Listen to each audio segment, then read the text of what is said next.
Okay. All right, I'm going to call the meeting to order at 6:30 p.m. on February 1st. Oh, you got it? Okay. All right. So first item on the agenda is to approve the minutes of the meeting of the Board of Directors for January, no, December. 18. Okay, December 18th, okay, 2023. Okay. Anybody have any comments, questions? No? I make a motion we approve the minutes of the meeting of December. Second. 18. Second? Okay, all in favor? Aye. Okay. Receive comments from the public. I only have one person on here that said yes, so we'll start with D, and if anybody else wants to make a comment, let me know. So, all right, D, you got 3 minutes. No, actually, I have gathered enough people that I've got about 30. You got about what? 30 minutes, not going to take me that long. Okay, I hope not, because I got a headache. These are all people that are in, I I think you might want to listen to this. Okay. Now, all of you have been elected, you are all equal, and you're all responsible to us. You are public servants. Now, to play the game, you need to know the rules. Means you need to know the water code, open meeting, open records, Robert's Rules of Order. The reason you're here is to oversee the district and fix any inadequacies. Now, this is a business. You're the bosses. The contractors are contractors. You're over the contractors. But it appears the contractors are running this district. So let me tell you a little bit about contractors. The number 1 priority for a contractor, themselves. Number 2, their companies. If you're lucky, you're going to be 3. There may be a few people in between the business and the district. Now, I'm going to give you some examples, and I'm going to give you solutions. The first is a bookkeeper. We were paying her $2,000 a month, then she raised it to $6,000. Then it was $8,000, $4,000, $9,000. It was 1.5 years before you got another bookkeeper. There are 48 MUDs in this county. A couple of you could have divided that up, took 24 each, looked on the website, see who they're using, called them up. This way, you're going to also have contacts, because you need to know how other MUDs are doing run. Now, for the 2 years, it should have only cost us $54,000 for the bookkeeper, but she invoiced for $139,000. Now, when you're talking to these other contacts in these MUDs, their income and expense statements. Find out how they're doing. Find out the size of their district, size of their plants. They're probably going to ask for yours too, so send it over. But you're going to find out more about how the districts are run in this county. Now, number 2 is the attorneys. I don't know if you're aware, but over the last 2 years, we have spent $500,000 on attorney's fees. We're a little MUD. We're not Amazon or Tesla. And why do we have 2 at every meeting? When you go into executive session, you can call the litigator. He doesn't have to be here and sit through all of this. Or he can email or text you. Now, is this going to go to a trial? How much is that going to be? Litigators know how much it's going to cost. Or is it going to be settled out of court? Are we going to end up in a wash, or are we going to end up in a hole? Now, on these violations, you ought to have a set amount for every violation, so you don't have to go through all these negotiations. Actually, what you could do is tell anybody that is charged with a violation, they're going to pay the attorney's fees. That's going to scare everybody into compliance. Now, we're losing money here. We're losing money on the violation. I've got a question. There was a letter in your packet from one attorney for this $200 violation, and he says send the check to the other attorney. Why isn't the check sent to the MUD, like all the other checks? Okay, wait, I'm not done. Okay. Now, number 3, you received false information at the last meeting. I'd like to have that corrected. The TCEQ does not charge you for a violation. What they do is they send a notice. If you don't fix it, then you pay. Now this, I'm talking about all this machete massacre that went on at Plant 3.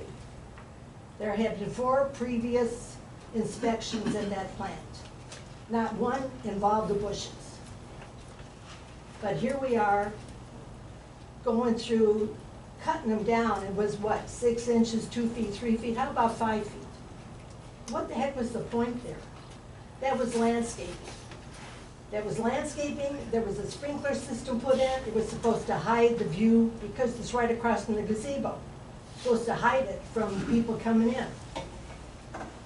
In addition to having those bushes destroyed, destroy the years of growth here. But we never had any problem. And you're paying $11,000 a month for the groundskeeper. What do? They cut, they mow, they trim. Inside and outside. They take care of all this. There is no reason for that to have been destroyed. And after we had that meeting, not one of you went out and looked at it. Not even the operators. And the reason I could tell, I went near the end of the week, because I could see what a mess it was. So I took a ruler, 4 foot. And then I found the machete laying there. Now there's a machete laying there.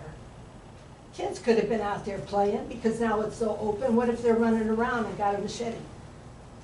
When you're using equipment like that, you count how much is going in and how much is going out.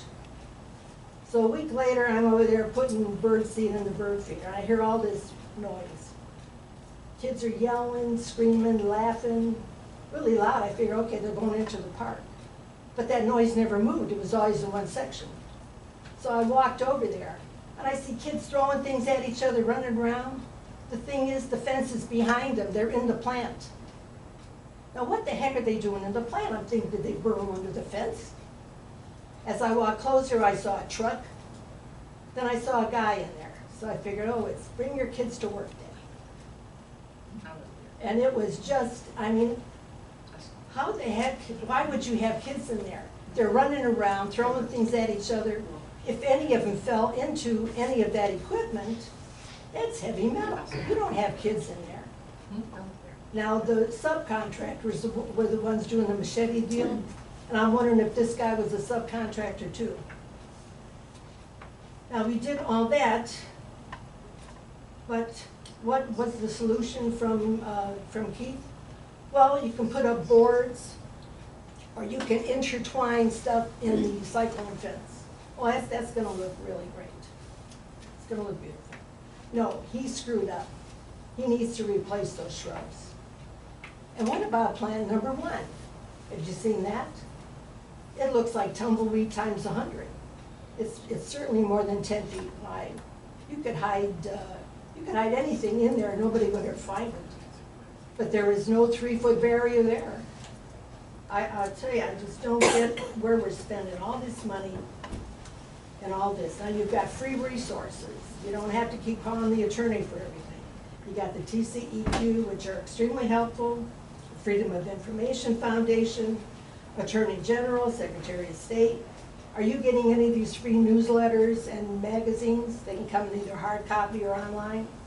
Glance through them, you're going to learn a lot about a mud. And I'll tell you, when I got those minutes not years ago, but for the early years when this mud first started, I have the greatest respect for those people that started this. They knew exactly how, because they were really concerned about the community. It would be a good tutorial for all of you to read that, to know how it's supposed to be working. All we ask is that you use common sense. Treat this money as if it's coming out of your own pocket and do your job. Now, I'm going to request the invoices from the bookkeeper for the last 6 months. I want the invoices from the attorneys for the last 6 months, and I want the invoices from the operator for the last 6 months. And I'm not paying anything. That's information you already have. So which one of you is going to be the one that's going to give it to me? You'll have to go through the public information request. I am. I'm doing it personally. And you'll I'm doing it personally. You'll go through It's on the video. Okay. Did you turn the video on, or do No, I it's have to on. go through this again? You'll go through the attorney will accept that request, and then we'll get the information. I'm doing it personally. I can do it this way. Okay, by voice. I haven't received anything yet. I'm the new. I'm not talking about you. She's a new bookkeeper though. I know that. Oh, I'm okay. not talking about her. I want the last 6 for the other one. Well, she's gotta get them from the other one's transferring everything to her, to them. Okay, well then I will get that. And what I want you to do is still have backup. If this doesn't work out, at least know where you can go to get some information on some of these, other bookkeepers. Always have plan B, because you never know when you're gonna need it. But certainly don't waste a year and a half. Okay, that's it. That's it. Okay, I want to respond to a couple of things. First of all, the TCEQ, I went to the Association of Water Board Directors Conference 2 weeks ago, 3 weeks ago. And I personally met with the TCEQ guy. And I didn't know, he didn't know who I was. I told him who I was. He goes, oh, I think I've been out there. And he kind of rolled his eyes without me prompting him, without me saying anything. He said, yeah, I think we recently did some inspections, but I may have been out there. When you were talking about you feeding your birds, I was there that day. I was there when the guys were there. They did have some young kids there. They had machetes. Those were the guys. They had some kids that kind of stayed in their truck. They didn't get out. They weren't running around. I didn't see them doing anything unless they were out in the road. But the TCEQ guy told me personally, yeah, when we have those inspections come out, and like when my people come out, it's 3 feet in front and 3 feet in back of that fence. And he said, your fence was old and you had trees growing through it. He said that had to be cut back to keep the trees from pulling over the fence. He said, you know where your fence comes up like this and the barbed wire comes at the top? He knew exactly what he was talking about. He was one of the ones that went out there. He told me he was out there. I talked to him personally. Now, he has no reason to tell me a lie and tell me anything other than that. And I was there that day. I called you. I said, hey, Dee, and you never responded to me. I did. I looked around and I didn't see anybody. Yeah, I was there. Thought, am I hearing things? I was one. You said nobody went out there. I was there, and I was there for probably an hour. But you didn't see the machete, did you? I saw all the guys with the machetes. Yes, they had. I didn't see one laying there by itself. You were not there when they left and left a machete. No, I wasn't there when they left. That's what I'm saying. No. And when I called the TCEQ, what they said was, because I asked for that paragraph, what was that regulation that Keith kept referring to, that Julie read? I asked for that at noon. I never got it from him. I got it from Julie at 10 o'clock at night. When I called the TCEQ and I said to them, asked about this notice and discharge, and I said, what about this 2 feet, 3 feet thing? She says, no, that's not a TCE regulation. That's your guy. He personally told me 3 foot in front and 3 foot back. He said, yeah, but nothing grows through the fence. I'm going to tell you. Well, I use tell you what that. He said. Well, I will tell you when I'm living. Oh, she got some other people on there. I have pictures follow of rules that. of order, then they have to request Okay. time and then give it to her. Why didn't he wait for a violation? He wouldn't have gotten one. But do we really want that on our record that we've gotten How them? many violations have we had through the years? What is the big deal? A bunch. Remember when So these what? guys first came on? That's all we were doing, What was does that getting do to letters your of record? violations. What does that do to your record? Doesn't do anything, but it That's doesn't look right. good when you try to go to a new operator, or you try to go to a No. new engineer. You don't. No. Every single one of them pulled up and said, "Do you know how many violations you've got on there?" Yeah, but see, that's what they use to get your business. You have all these violations, but we don't. Well, the rules of order here. Okay. All right. I'd like to make a comment too. Okay. I think in behalf sign of the in, board, Oh. what Dee has pointed out, Dee, they have their expenses covered. And as you're aware, the ad valorem rate increased by 49%. For me, $500 on my property That was taxes. for the bond. No, that was the ad valorem rate, went up 49%. No. Sure did. We The couldn't bond- raise it 49%. Yeah, I asked 49 is the total. No, it's not, It's, 64 cents. The 64 bond is cents, 27 correct, but the cents. bond, The right. bond was 27. And then the other rate was 25 cents. And y'all went up to 44 cents. I was in the meeting when y'all voted on that, and you said you wanted 49 cents. No. It was 40 and 44, okay? Yeah, but it And didn't so go you to basically 25. added another $500. There's $500 for the bond, $500 this time. And the lawyer said, I asked because in August of '22, y'all said now you're an undeveloped district, water district. 54-year-old district now is undeveloped. I just And got a therefore, call the that other day lists, about a new that building. lists the cap rate of 3.5%. And that's what you did, and you bypassed it. And the only way to get around it is for the community to present you with a petition signed by 3% of the voters in this district within 90 days of call election. I didn't do that. Davis, But do I'm you trying to have, tell you, just wait a minute, Go do you ahead. happen to have the exact percent that it went up? It didn't go up went up it didn't 49%. go up 49%. Sure did. Julie, I just need a minute or two, and Yeah. I'm sure I can pull it up. Okay. The percentage, maybe Mr. McElroy's personal tax bill, obviously, some of that has to do with the appraised The value. county I'm and, talking about the ad valorem rate. Individually, but I can Okay. absolutely, pull those rates real quick. okay, I'm talking about the ad valorem rate, Okay. okay? all right. He's gonna And tell us that's not- how much it went and up, there's- because I know it didn't go up There are two rates, 47. one for your bonded indebtedness, Correct. and one for operations and maintenance. Correct. And that's what went up. And Correct, that's but to it didn't go cover- up 47%. We It went up can't raise that. 49%, that's Well, right. It doesn't matter, we can't raise it that much. Now, are you looking at the dollar amount, or are No, you I'm looking looking at at the the- actual percentage? Actual percentage, because It the didn't go up form, 49%. y'all got the form on the internet. What are we Yeah. supposed to do? So what, you want us to have an election now? Is that what you want, to have an, Well, to have a? what you've done by classifying as an undeveloped district, the way I read the We're water still code. having homes built here. Well, no, that's not the Are you measure. telling? That's not the measure. If I can interrupt, I'll tell you that in 2022, the district had a total tax rate of 52 cents. And in 2023, the district has a total tax rate of 65 cents. That's not 49% increase. It's 49% of the operations and maintenance, which is what the cap is. The What cap's was on the that in maintenance. 2022? Because that's the combined, It's is that the 25 cents. indebtedness It went and up the, Went from 25 to 40 cents. well, The- that's not the- 49%. Sorry, I'm an accountant, it's not 49%, but, okay, what is it? Right.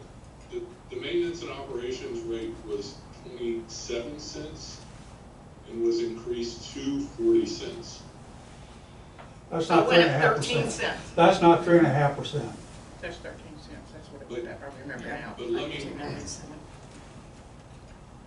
I mean, there's So- also, candidly, there's some long-term financial planning involved there as well. Right. The goal of, if you all remember, no future increases with the knowledge that there are additional capital repairs that will need to be made to the system. Right. Plus, we lost so much money the year before. We were so far into the reserves, which I don't remember what our reserves were. You had an enormous budget from maintenance and repairs, largely emergency repairs, that were done at a, when you have to do repairs like that and you don't It's have any more economy of expensive. scale, they're enormously expensive. And I know the state of Texas, you can go to the state of Texas and you get a loan at a minimal interest rate to cover you when you have low funds and you can't do an emergency work, okay? And the other thing is, what So this is is, this what I'm your- saying, my concern is this, I pay my taxes. Okay, I know you need money, and you went about it in the wrong way, in my opinion, okay. okay? I'm assuming this is a campaign speech for, I don't want to be a part of this activity Okay. here, other than make Okay. my comments. okay, To say, all right. Well, you're past your 3 minutes, so. no, the question is this in perpetuity? In other words, once you classify us as undeveloped, what No, are the just like we characteristics? Don't interrupt me, please. What are the characteristics of this district that has to take place in order for us to be developed? Because some reason or other, someone has said because of a lawsuit that failed on the HOA, I asked the question last time when I was here in August. He said, well, it was because the district now, the HOA lost their lawsuit, and the land that's over there for the golf course can be developed. It can't be developed. We bought it. We can't sell it to anybody. I'm talking about the country club, we have two Oh, other. you're talking about A and B. Right, A and B. I know you've already cut the legs off Ed Blackstone with $1.3 million for the buying that land, I know that. Anybody who develops land knows 68 acres at 1.3 million is robbery. Okay. But that's what it is. Okay, but my concern is, from this point, what are the characteristics that have to change where you take away your privilege of having undeveloped waste?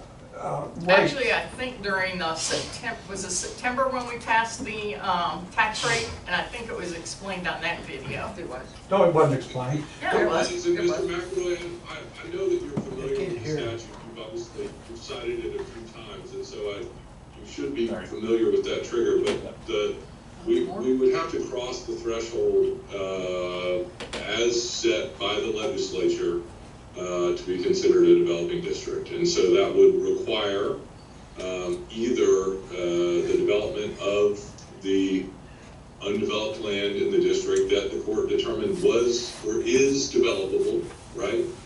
Or some use or change in that property other than development that would make it undevelopable. So those, the simple fact is that there remains undeveloped, developable property in the district, and therefore, Is there the district will remain developing.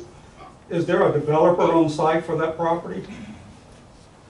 Doesn't matter. Somebody could develop it at any time. So you're saying that's true for anybody who has a golf course in their community, now they can be declared undeveloped? If they And can. therefore they have no privilege of having to, well, I need to talk, basically we need to talk to somebody in Austin to get the regulation changed, because that's misuse Okay. of the intent. Well, you're not The gonna get it intent- changed here at this No, point. that's right, but at least Okay. you're aware. Okay. what you've done. We're good. Okay. Is anybody else? Is anybody else want to talk that's not on the list that didn't say yes? I just wanna know who's gonna be supplying me the invoices? Who what? Who's gonna be supplying me the invoices? Tiffany when she gets them. Oh, you're gonna get the attorneys? and When she the when she gets the everybody's? information from the bookkeepers, Oh, okay. from the current bookkeepers. This is our switch date And today. then you will still have to email the attorney for that. Right. And we pay the attorney for that? Yes? Just because some complaints have been filed in the past regarding responses to open records requests, we just like to make sure that we document the responses, right? So that we have a record that the district complied. And Okay. and there is a history here. I think Not this board. So, you may have filed a complaint in the past. I may be stating that incorrectly, but I think that I know that a handful of complaints, or at least one that I assisted Richard with, was filed with the Attorney General's office regarding a failure to respond. And so we just want to make sure that that the district is meeting its obligations under the Open Records Act, and that we document those responses in the event that another complaint is filed. Okay, so I'll just email you the request, is that right? Yes, that'd be just fine, and you obviously have my email address. Obviously. Okay. Anybody else? The tree guy, did he want to say? Who? The guy with the tree. Oh, I don't know. Did you want to speak? He didn't put anything. Did you want to speak about the, Oh, I just say thank you for getting the tree cut down. but the as wrong fast as tree? possible. Wrong tree. I can give somebody my phone number. You get speed or accuracy? I just appreciate Yeah, somebody which one do you responding. want? You only get one, so. Yeah, I can give whoever is gonna call my Okay. phone number and they can text me and I can show them which tree. All right. I'll put it on the back of this paper and then I'll put it in my phone when I You get want a me to chance. tell you after the meeting or? Yeah, you can do that. That's good. Okay, cool. All right. Before we go to the next thing, I want to thank some people. During this flood, it was an amazing combination of everybody working together to get things done.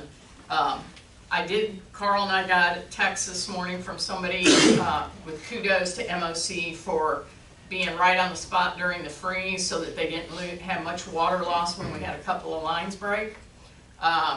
Taylor and Mario and Mike were at the wastewater treatment plant Thursday morning before the water came in, getting everything ready so that if we did have it, if we did flood, we did have that, we wouldn't have as many problems.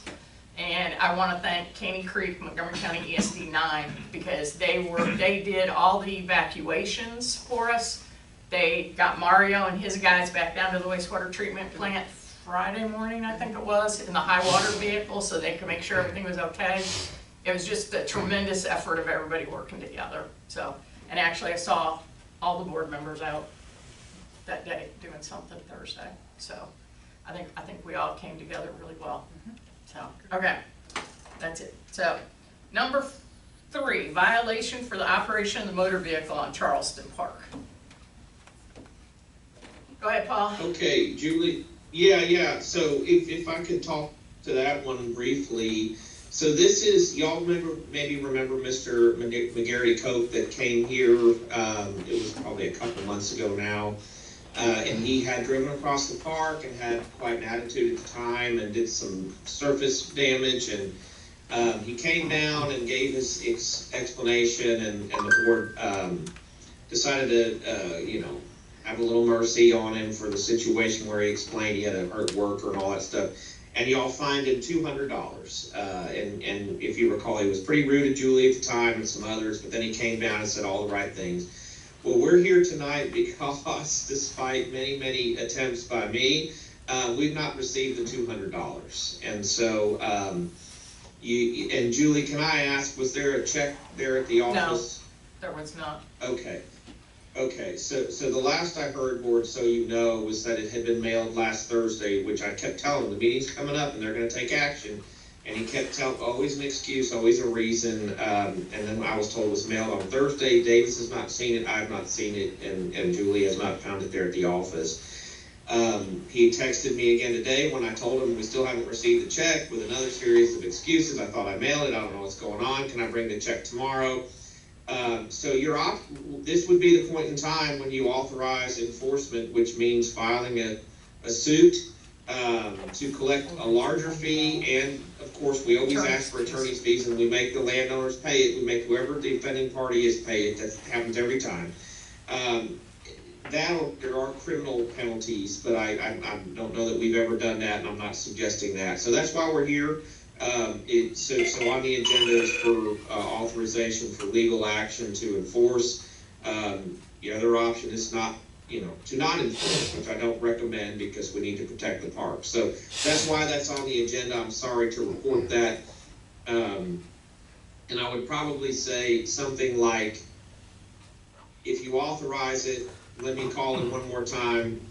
I don't ask for all, normally we wouldn't do all this mercy, but the points are there. I mean, we try not to spend the money. We obviously provide a valuable service. We try not to take your money if we can avoid it. I'd say let me give him one more call, but you would authorize subject to the results of that legal action. And can I say something? I think it's important that we enforce it because Thursday I got 2 texts from people that wanted to start parking on Charleston, and they just wanted a group of people to be able to park on Charleston, let me put it that way. And I told them no, because it was a park and I didn't want it ruined. And if we start letting one person do it, then we're going to have 50 doing it, and then we're going to have everybody doing it. No, we've got those 16 parking spaces, can't they use that? The 16 parking spaces at the country club were full. So I went through there, what was that, about 9 o'clock Thursday night? Because I had talked to Chief That was Flanley. at the flood stuff, yeah. Yeah, I had talked to Chief But Flanley. normally it's not full. Correct, and I told them that, but then when I went through there at 9 o'clock that night, they were all full because a bunch of the people that had been evacuated from Brandon were planning on sleeping in their cars there that night. They had their dogs tied to their bumper. They were literally in their cars getting ready to go to sleep because they had nowhere to go. Well, I So, didn't mean to divert you. no, but I'm just I had- saying it. That was my first suggestion. Yeah. But yes, they were completely full. I wanted to make a statement on part of this. Yeah, we charged him $200, and since then, our attorney's fees for that have been $687. If we give him another chance and Paul writes him another letter, that attorney's fees is going to go up and up and up. Yep. I suggest in the future that if we have any issues like this, before us taking it to an attorney and spending $1,000, $2,000 like we did maybe on Natchez or somewhere else, that we talk among, we have a meeting, we bring it to the meeting, and we try to figure out what we're gonna do, and I think we should have, whatever fines we have, we should have, it's gonna be we should have a B or C type fine. 1,000, 2,000, 5,000, plus attorney's fees. I think a set fee is Plus attorney's perfect. fees. Yep. Because we're losing money every time we do this, and if we, I don't think we should go willy-nilly into, you know, taking everything to the attorneys. We should talk about it before we take it to attorneys to see how much it's gonna be. Well, we can't talk about it before, No, because but we have to. At a meeting. Yeah, well, we did, we went in executive session and talked about his. But But the attorney was already involved, acting on and it. it was already. We were already He had billed. already- Well, he had called already in. sent them a letter, Yeah, we correct. get billed So- for that. Yeah, we were already And I gonna think bill what for Betty's saying is, before it goes to attorney, we should decide if we're just gonna send a fine and save some money, save some attorney fees, and just, somebody was in the wrong there, well, then let's At least, assess a fine and go on. I think we should have a set amount, and I think we should post it someplace. If you go, you know, violation, A violation is 2,000, B violation is 5,000. I'm telling you, that sign's gonna be the size of this I room. know, but, you know. What's on the website? But we can't just say, because at the I time. totally agree, because I did not vote for $200. Remember? I was the only person that didn't vote for But when we- $200. It but when doesn't matter who voted for it. Well, I know, I'm just saying, Yeah. I did not vote for $200. Yeah. But we So- need to start something new. I and totally instead of agree going with to that. the attorneys every time before, like, you went to the attorney, but I know I can't go to attorney. What Why if can't you Paul- go to the Well, I attorney? mean, what if I did? And what So? if he went to attorney? And then, you know, Paul's a litigator, You're so on the he's board, gonna. you have the right to go to But- the attorney. But That's more it's- cost. It's We gonna be don't go to cheap every attorneys. time, and it's just spending money. I think we Okay, should then have. then I suggest we take the signs down and just say it's a free-for-all. No, I think we. So you're gonna wait 3 months to take action.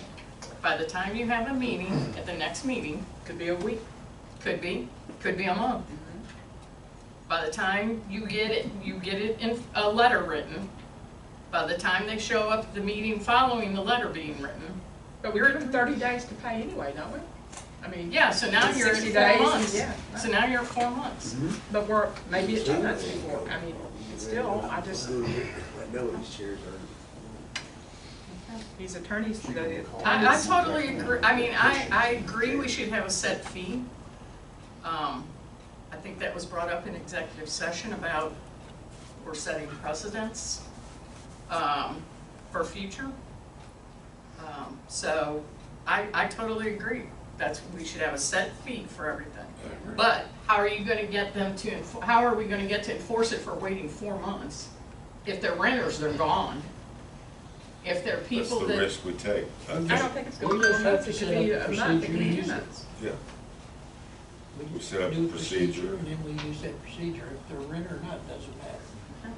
We Even either if- win or lose. It's that- Even if they're renters, we can still All try right, to. so who Last wants guy- to make a this last guy- motion? this Oh, last guy we can't vote on it, we gotta put it on the agenda. This last Or guy can we wasn't based a, on this? Can we make a motion to I don't think we're ready. change the, I think we need to discuss it in a Well, meeting. we gotta establish the numbers. Yeah. So we'll talk about, put it on the agenda. agenda for next month? yes. Okay. Well, yeah, Park rules. right, what you would need to do, and you can defer action on this item tonight if you want to, it's no problem, or you can take action. But to make a change like you're talking about, yeah, that needs a separate agenda item for next month on address, update park rules or whatever, however we would say it. So we need a motion for that. No, you just need to tell them to put it. Well, you don't need a for next motion to time. put things on the agenda, you just tell your attorneys to have it included on the agenda. Yeah, that's no problem. We'll put the park rules on the agenda for next month. Perfect. And everyone can just think about it between now and then, and we'll just leave a blank there. Obviously, we don't want to completely pigeonhole ourselves in the event that we have a big problem, but I think we have kind of what I'll call a standard trespass, situation, and you may want to have a fixed fine for that, plus, the cost of repair or something like that, so. Well, couldn't that all fall under item 10, park maintenance matters? put the park rules and regulations Okay. on the agenda, if that's okay. I just think that's, just because we're adopting a penalty, you want to make sure that you provide proper notice. Okay. So we're not gonna do anything about this one this month. Who enforces something like that? Y'all just, somebody picks up tag off of the vehicle and anyone on the board or the officer or what? You know, how do you do that? It could be anything, any of the above, I anybody. mean, can you go down then and you have access to the records for No. state of Texas, find out where to mail it to? You have, there's, I mean, they do, I'm sure. correct. That's what I'm saying, you don't have that That's what we power. do. We take pictures, we get identification if we can, and then we So send you it to still have them. to send it to these Because guys. we don't have access to those databases. Can I say something about this process real quick? So I just want to make sure we're understanding how it works, okay? So this is a civil penalty that the water code authorizes MUD districts to issue. So it's like when you get a ticket. If you get a ticket, you know, you're driving on the park and the cops catch you and they give you a ticket. You're not guilty immediately. You show up in court for an arraignment, you make a plea, then if you don't resolve it, you have a trial where the government has to prove it was you broke a rule, and then you get a fine. So there isn't a proper process for this board to just mail out fines. So the reason for using the processes you have is this district doesn't have employees, and so it has to work through contractors. And it doesn't matter who issues it. In this case, it's always your operator that sends the letter, which is, I think, the right way to do it.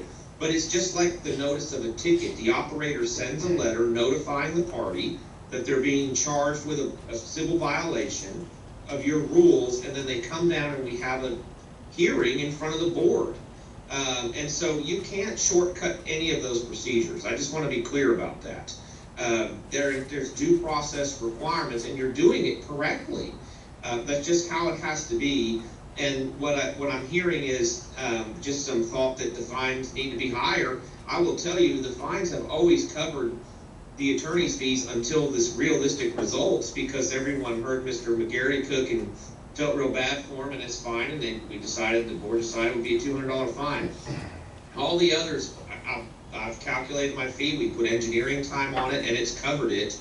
But I do think it's probably smart to have a base fee that the world's on notice about, and that will also shorten the deliberations. They come in, and if it's proven they did it, here's your $1,000 or whatever it is. So I just wanted to point that out, that there's a procedure you have to follow, and we don't want to shortcut it because it has to provide due process. So what's the plan? I guess Put we're it on the tabling it agenda. for next month. Put it on the agenda for next Well, month. I'd like to make a comment that I'm assuming there'll be additional conversation with him, is that correct? I think he needs to be appraised of the fact that we fully intend to recoup attorney fees if in fact he doesn't get this taken care of. Yeah, I've conveyed that exact message maybe 5 times to the gentleman, including right before this meeting, because I don't want to take your money if I don't have to. I enjoy working for this district. I do a lot of work, and I know Davis and the others, to make sure we stretch these dollars. So I've told him repeatedly, you're going to get an enforcement lawsuit if you don't pay. Okay. And we are where we are. I can't make him pay. Well, the good thing about this one is we have another meeting coming up in about 2 weeks, 2 to 3 weeks. Okay, so I guess put it on the agenda. So, but to go back to this issue now, you still have a question of what you should do going forward, right? Well, Yeah, the board can take action tonight or not, but the issue is you issued a violation, a $200 penalty that's been outstanding for almost 3 months now. He's not paid it, and I see no belief that he's going to pay it. He tells me again today, I swear I mailed it. It's about the 5th time I've got a communication like that from this gentleman. He says, I'll bring it by the office tomorrow. Please just give me one more. That's what he's told me. If you want to give him till tomorrow and then authorize us to pursue it, that would be fine. But again, it's the $200 is what we would be getting tomorrow. not including the attorney's fees. Right. Can we go beyond the $200 now? If we have to do the policy.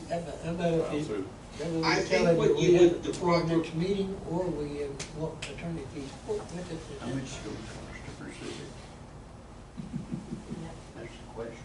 I didn't hear that, I'm sorry. If that, I couldn't make out what you said there, Tom. No, just basically, if he has his paid before the next meeting, then we'll take that. Otherwise, we'll put the attorney fees on it after that, basically enforce it. I wouldn't say next meeting, though. I would say The next meeting, next day whatever or the next next 3 day. yeah, weeks. it's Set a been time this frame. long, yeah. Yeah, set a time frame. We got it maybe shorter. Friday. Yeah. That's Friday's Tomorrow. Yep, tomorrow. Yeah, he said he mailed it a week ago. Yeah, I think Yeah. tomorrow's it, if he doesn't. So what do you want him to do if you don't have it by tomorrow? Then the next step is enforcement, right? Yep. And there- Yes, and then- which again, because it's a civil matter, what you do is you file, we would probably file in county court, and you seek your fine and your attorney's fees there, and we would seek a much larger fine. It's basically, the way you give these fines is we tell them, here's your actual fine, it's this amount is what we can fine you, but we're gonna remit it till $200 if you pay it by X date. So we go to court, we get the full fine, and we're entitled to our attorney's fees, so it's gonna be a lot more painful for him there. Is that So explained you to him would the need first to- time you talked to him?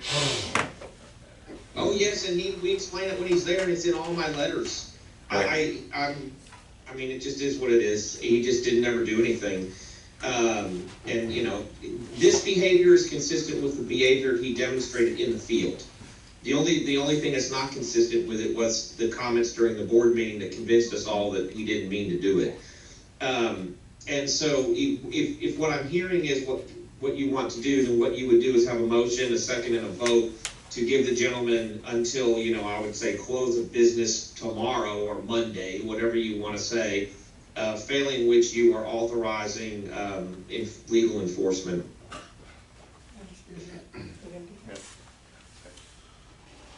I agree.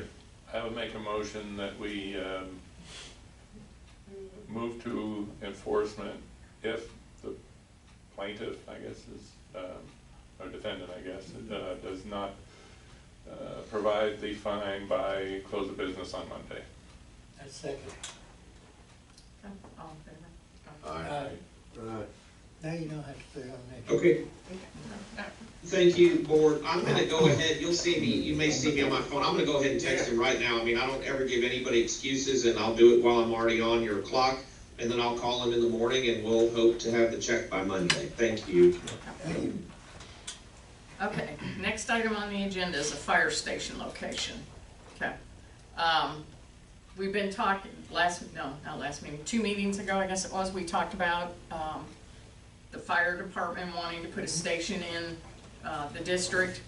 I'm gonna turn it over to the chief in a minute, but because of things that are happening and because of this past week and because of the real need for a fire department in this community, we're gonna propose a different situation for right now. I'm gonna turn over to Chief Flanley. Thank you very much. My name is Ray Flanley. I'm the fire chief for Montgomery County ESD number 9. I've been in the fire service for 43 years. I've been the chief out here for 13. And I'm here to ask the board for 2 things. I'm going to be totally selfish for the community.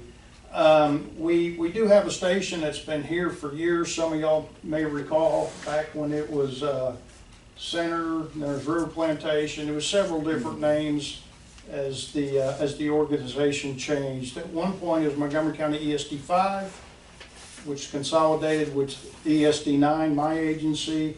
So we still have a truck in the community. The next closest engine for my department is 13 minutes away, and that's engine 86 on 1314. We are very blessed to have Conroe engine 4 out here on 1488 and Conroe engine 3 off of Silverdale. We have a great relationship with that department, great guys. Typically, they'll beat us here by a few seconds.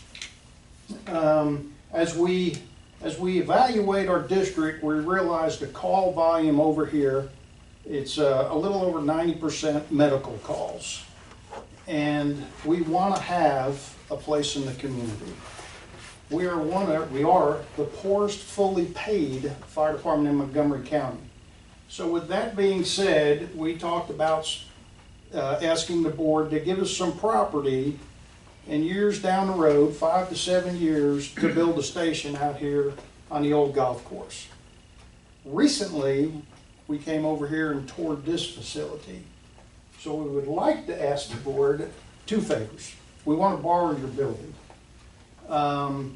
We need to make a few modifications, but I feel for the time being, this building would be an excellent facility for us.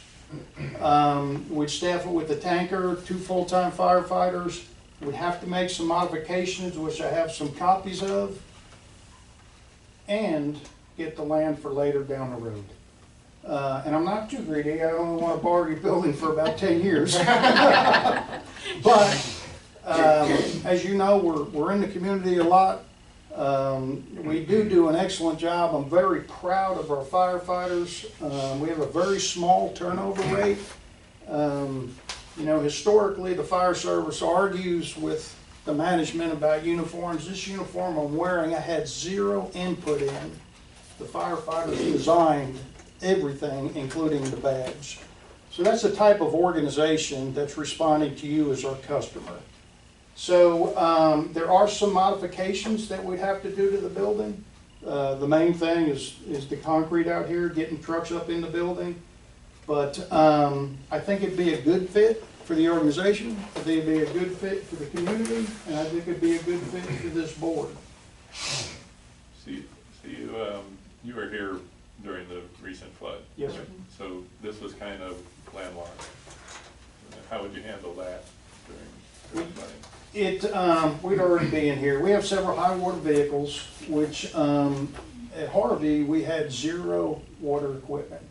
Now we have a 2.5 ton, we have a 5 ton, we have jet skis, we have 4 Zodiac rubber boats, and we have an evacuation boat. Getting in is not the problem. Staying in is the problem. When things get quiet and we go back out, that's when someone calls 911. It takes us a little time to get back. So if we're already here, it wouldn't be an issue. All the guys are swiftwater trained. They're boat operators. We truly ramped up because of the San Jacinto River. My best friend is the fire chief over on the other side of the county, and he'll call and say, hey, they just opened the floodgates, get ready. And that's usually when our day starts going south. So on events like this, we know ahead of time and we can plan accordingly. Again, most of the calls are medical calls, and we need to be here for that. So, I agree with that, because there's a lot of older people in River Plantation, and I see you out here a lot with the emergency for medical calls. And I think every minute counts for these older people when they're having a heart attack or whatever they're having. The reason I think it would definitely be a benefit and to the community to have you out here. I think it would be a great thing for rescues when they're out here. I think just having your presence here would have a lot of people's ease of mind. I think would be a great asset to the community. So are the ISO ratings based on the first truck that gets here, or the first truck from our district that gets here? No, the ISO is changing your insurance service office. So when you buy a house and you renew your homeowner's insurance, they contact your insurance agent will contact the ISO or the state fire marshal. They have that information, and they'll tell you what they call the protective class of the local fire department. And there's 5 big categories that grade each fire department. Currently, we're in ISO class 3. We cannot do any better for a residential community. And it's based on road mileage and the communication center, which we really have no say-so or no control over. That's for the Woodlands Fire Department. But every house within 5 miles of fire station is grandfathered into the 3. If you get 5.5 miles out, then it goes up a little bit. So when I took the job here, we were at 10. The highest you could possibly be, in fact, if you do any research at all at ISO, it is non-existent. There's no fire protection. So we went from a 10, it took several years, to a straight class 3. So they're changing the game a little bit, because ISO is a public company that the insurance companies, every insurance company buys their data from ISO to rate your homeowner's insurance. So they recently changed it. We have a station over our Four Corners saying, and they're telling us now, hey, because it's not staffed 24/7, we're taking that credit away. Well, the majority of the United States is a volunteer fire department. So that's a whole nother story, but we don't want to lose the station here where we're at in a very small building, because there's a chance in 2 years when they come back to grade us again that we may lose that credit because it's not staffed 24/7. Would this one be staffed 24/7? Yes, sir. And I think the fact that somebody's gonna be here all the time, it doesn't look vacant, and you're not gonna have people just wandering into the parking lot. You know, somebody's gonna be here all the time. I think that's gonna be a good thing for us as well. Somebody's gonna be here. Some plans and everything? Yes, sir. This is a few highlights. We were able to tour the building. We have to put some living quarters in, a small kitchen, cut some trees back. We'll have to figure out the concrete on the driveway. Would there be any cost to us to the budget? Can we have a shower back there? Anybody, not- any of y'all want to pass them around, look at them? Want to take one of these bathrooms? Okay, if there's a shower back there. A few things, I think, on the outside of the building, but the main things on the inside of the building we take care of, obviously. So there's some trees that would have to be cut back. The gutters over here, it's almost like someone cut them between the downspouts. That's not Anything's possible. That's going to cause building problems as water gets into your building. So the concrete will probably be the most expensive thing, and we'll have to figure that out. Yeah. So, And the trees were, what was it, 5,500? Is that what the trees were quoted? I think it was $6,300 and it was 14 Okay, and we had trees. like 1,600 of it that was done today. Well, not of that. So one of those was a tree up front, that tree up front. But, so he said if we took that would reduce that amount. So, because we had some that were leaning over the building out here. And what about utilities? Utilities would be on us, so we're Yeah. there. Yes, sir.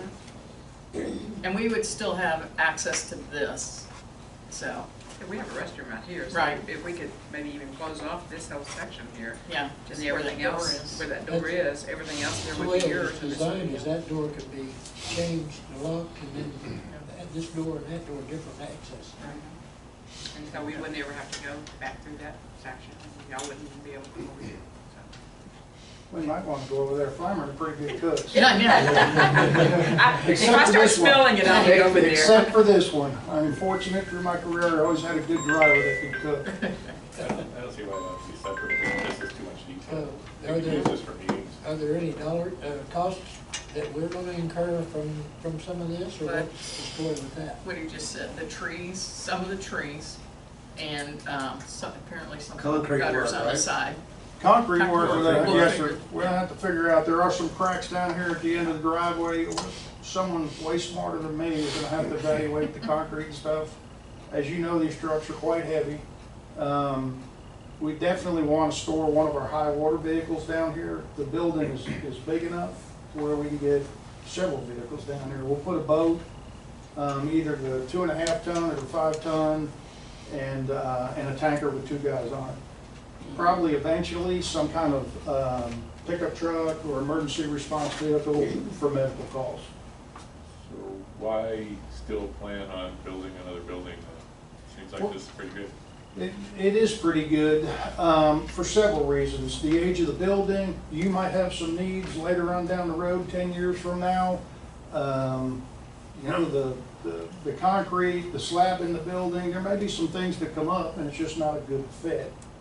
And I think eventually, one day, a nice fire station at the entrance of a gorgeous subdivision would be a good thing. Which entrance you talking about? Not by the bridge. No.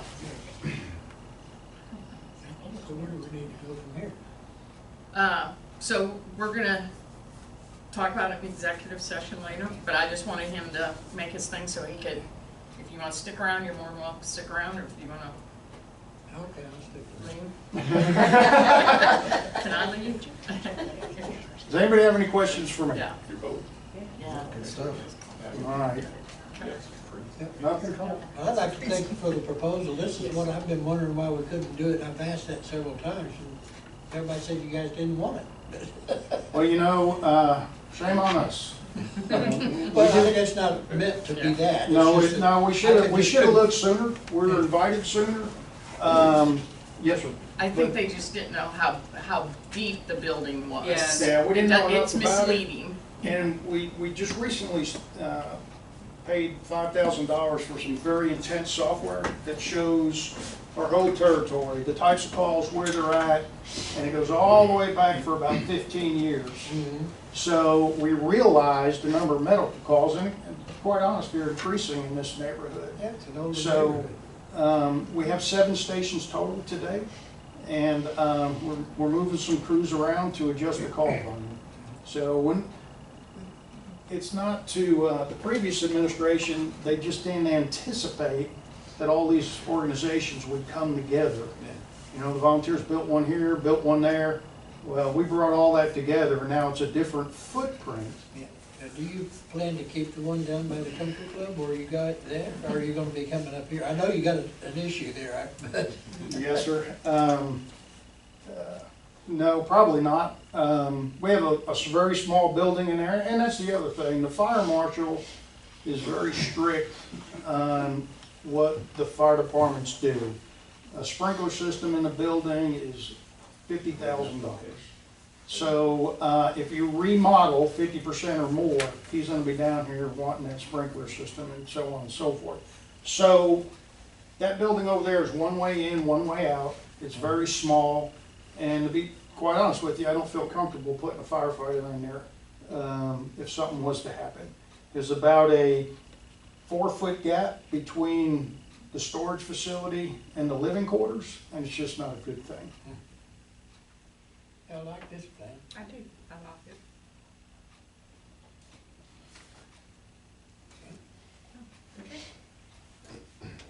We get to come to dinner too sometimes, right? Absolutely. Absolutely. So, So, you Better know, leave that door there. call ahead and see if it's something you like.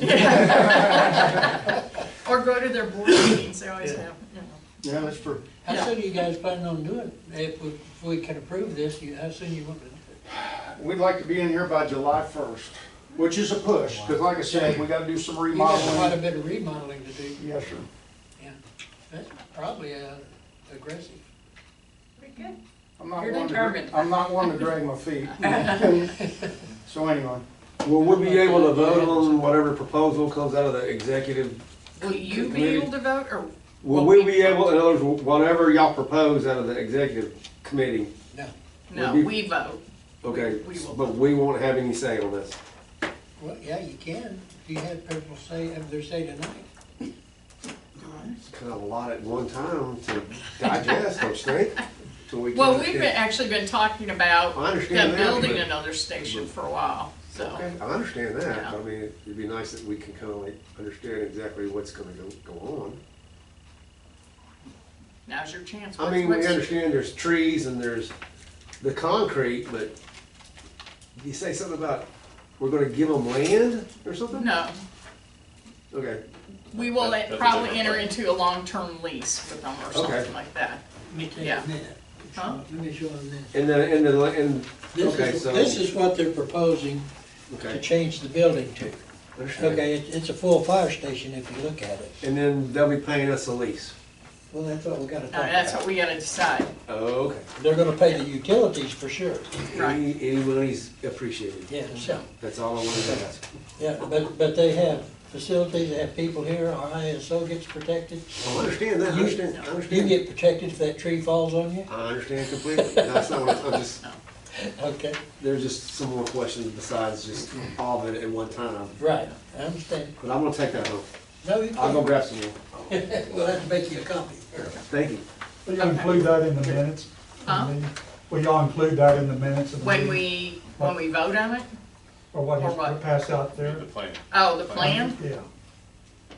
Yeah, Those yeah, things. if I send this to you, well, if I send this I have to it you, electronically. okay, No. I'll give you, I'll, Just for the record, I didn't do It might be it. better to just post it on the website, okay, as That's opposed what to we'll do, including it in the post it. minutes. okay, okay. And we might be better off making sure we label it as, I'm sure it's Proposed. preliminary. Yeah, let's see, Yeah. yeah, That's a good idea. Assuming that the board decides that, you know, Right. you wanna move forward with Yeah. it, so. Yep. Can you put proposed station?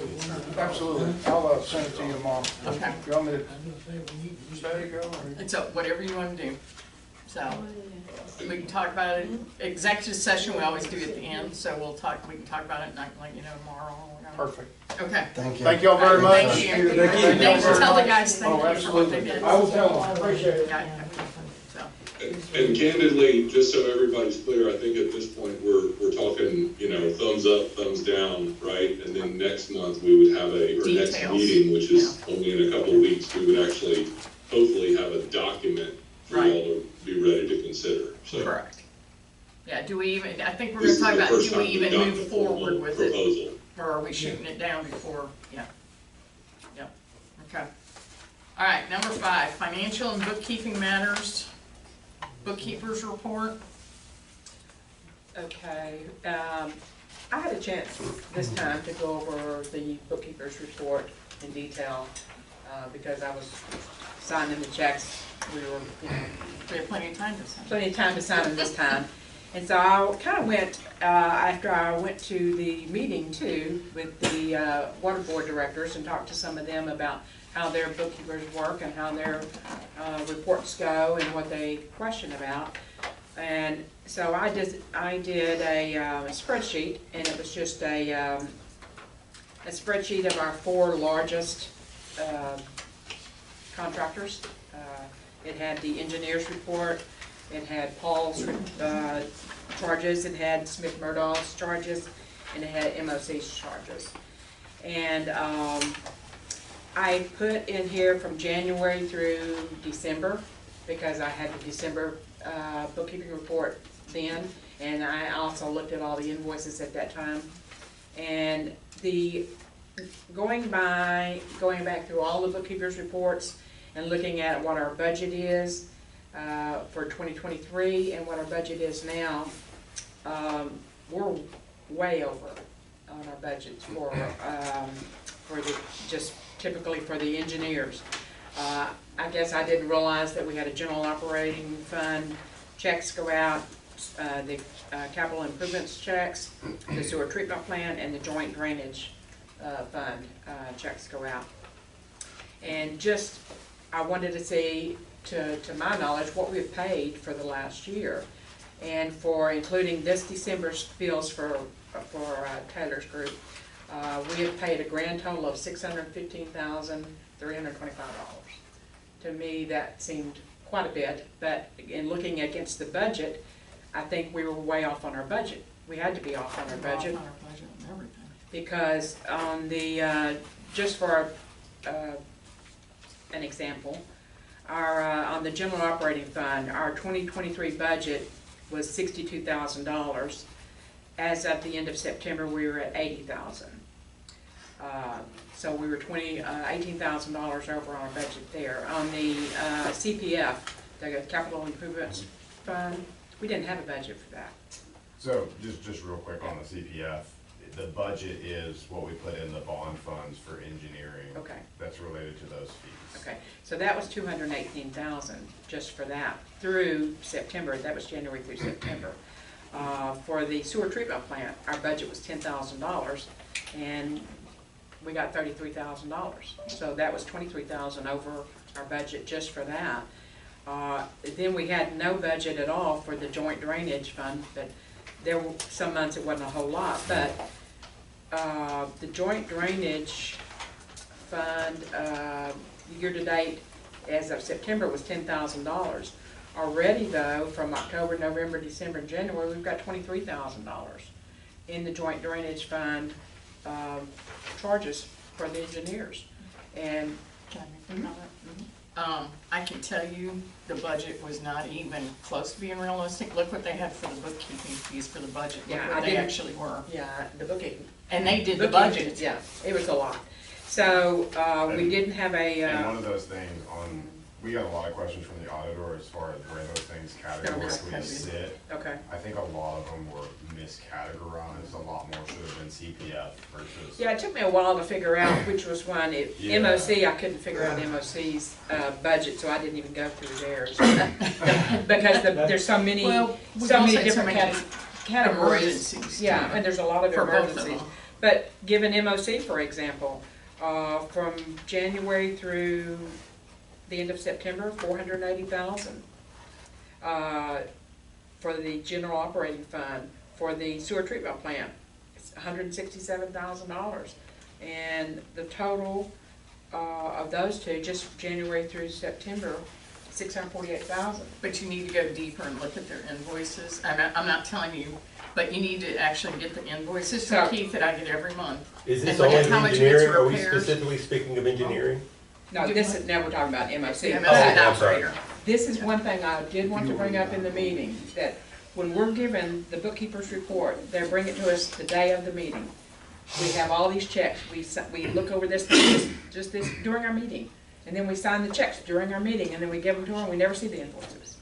So, one of the things I learned when I was at the Association of the Water Board Directors is that maybe the week before, the bookkeeper can give us a report, and somebody on our board, which I can volunteer if I need to go over every invoice and kind of look at it and see what it is, See, I because. do that with MOCs every Okay. month. Okay, I get so it, if and you I can do look it, at because you know what you're looking for.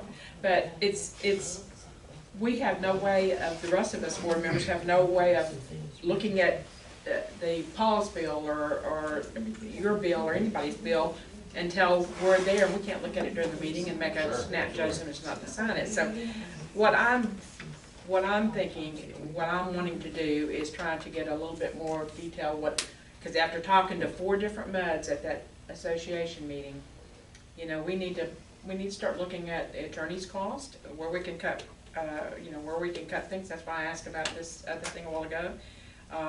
I think the Smith Murdals, they were below budget almost every time, so we didn't have hardly anything. Theirs was warranted, but even things, small things as to prepare for the meeting. You know, they charge us $500 or $1,000 just to get ready to come to the meeting tonight. Do we need both attorneys at every meeting?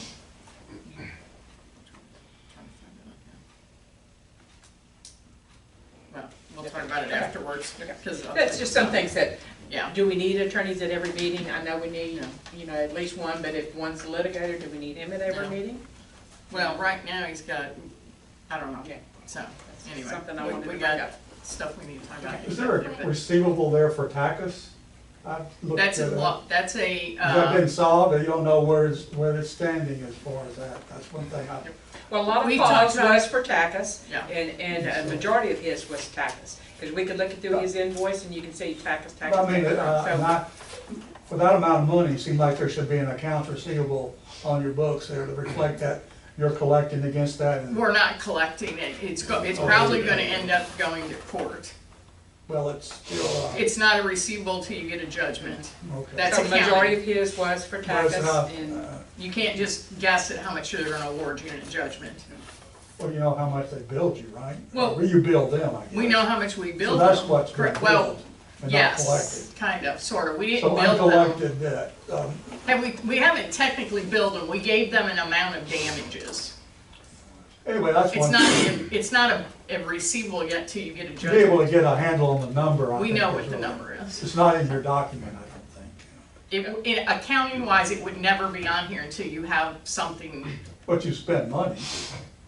And that's in our payable, that's in the Okay, budget so- for the so attorney's that fees. payable, then on the payable side, show payable associated with work.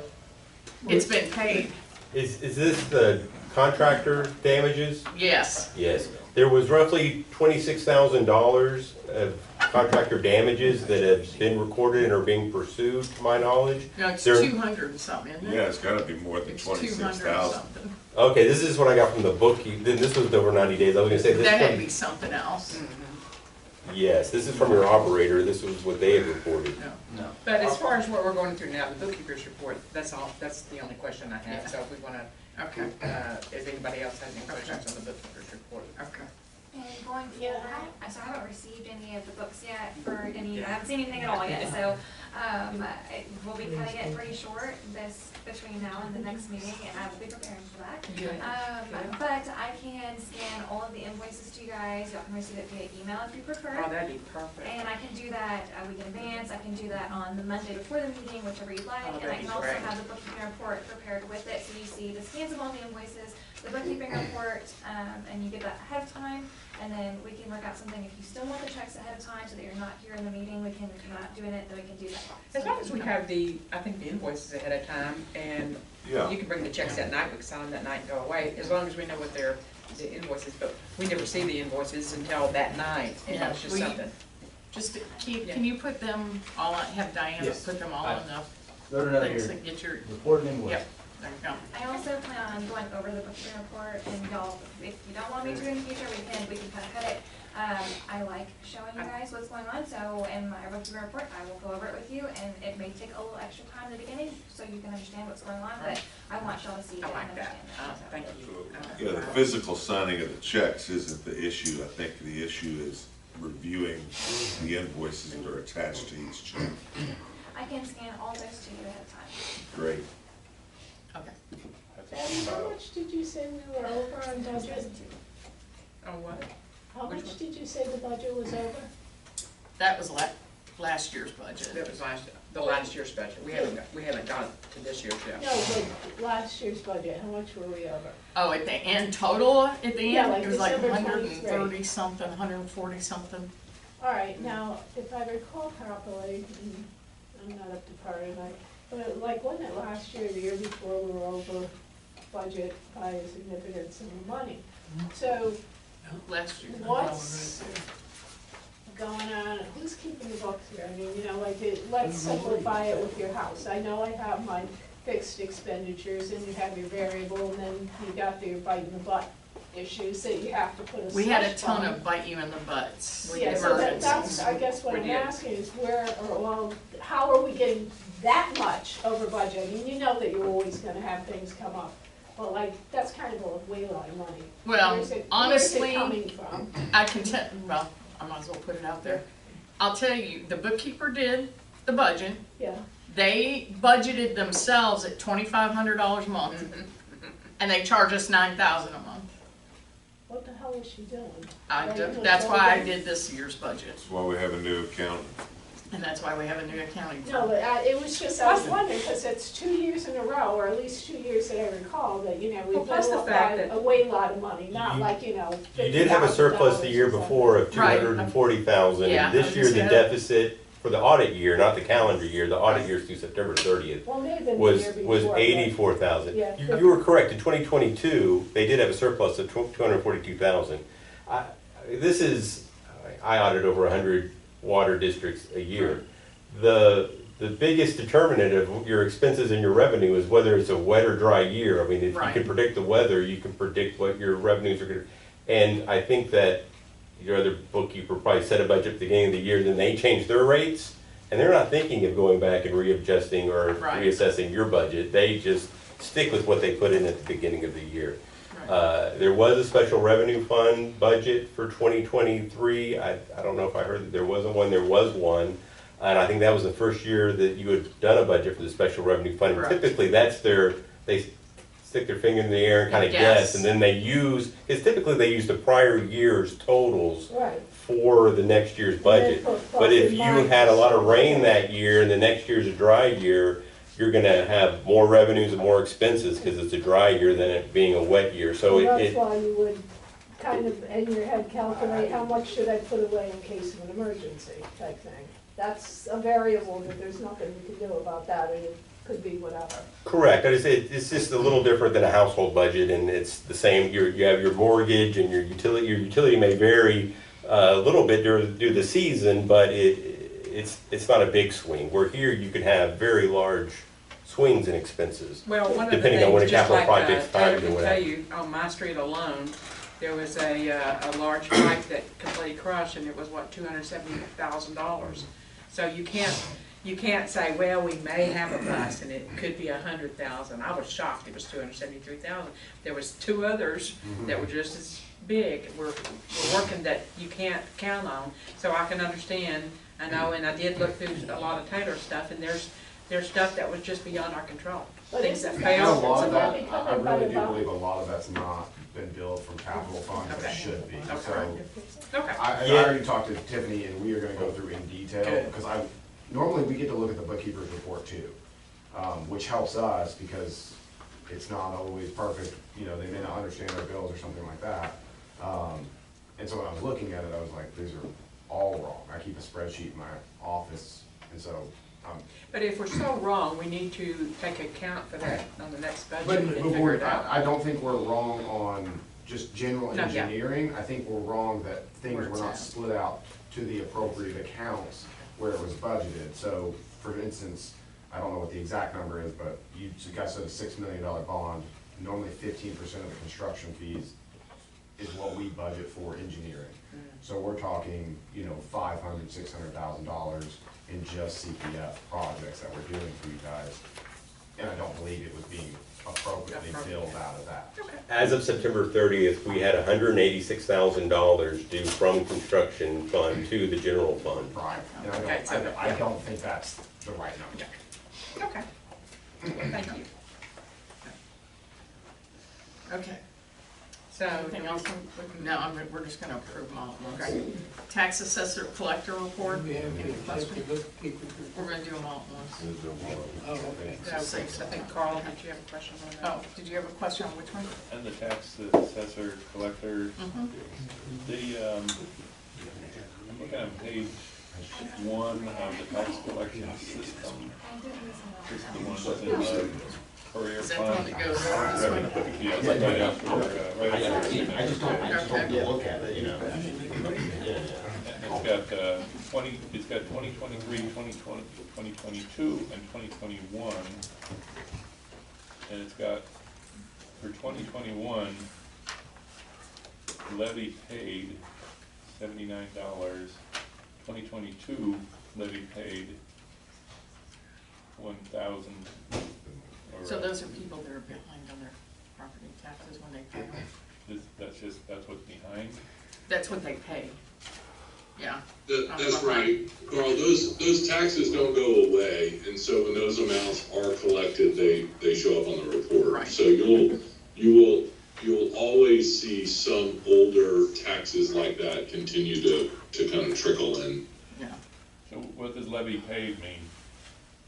It's usually what's paid to the attorneys and the accountants, or the attorneys and the accountants. Because 2023 is $758,000.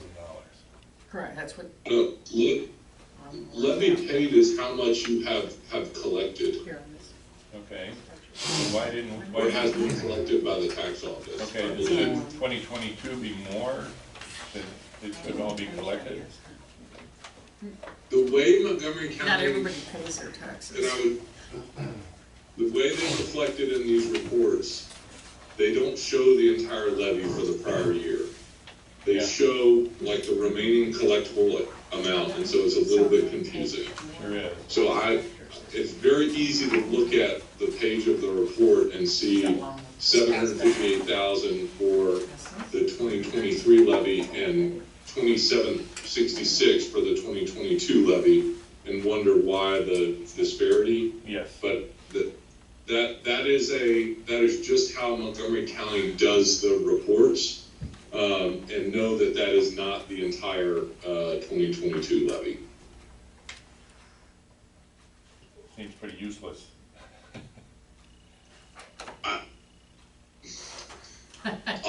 Montgomery County, your collection rates have always been high. The cost is low.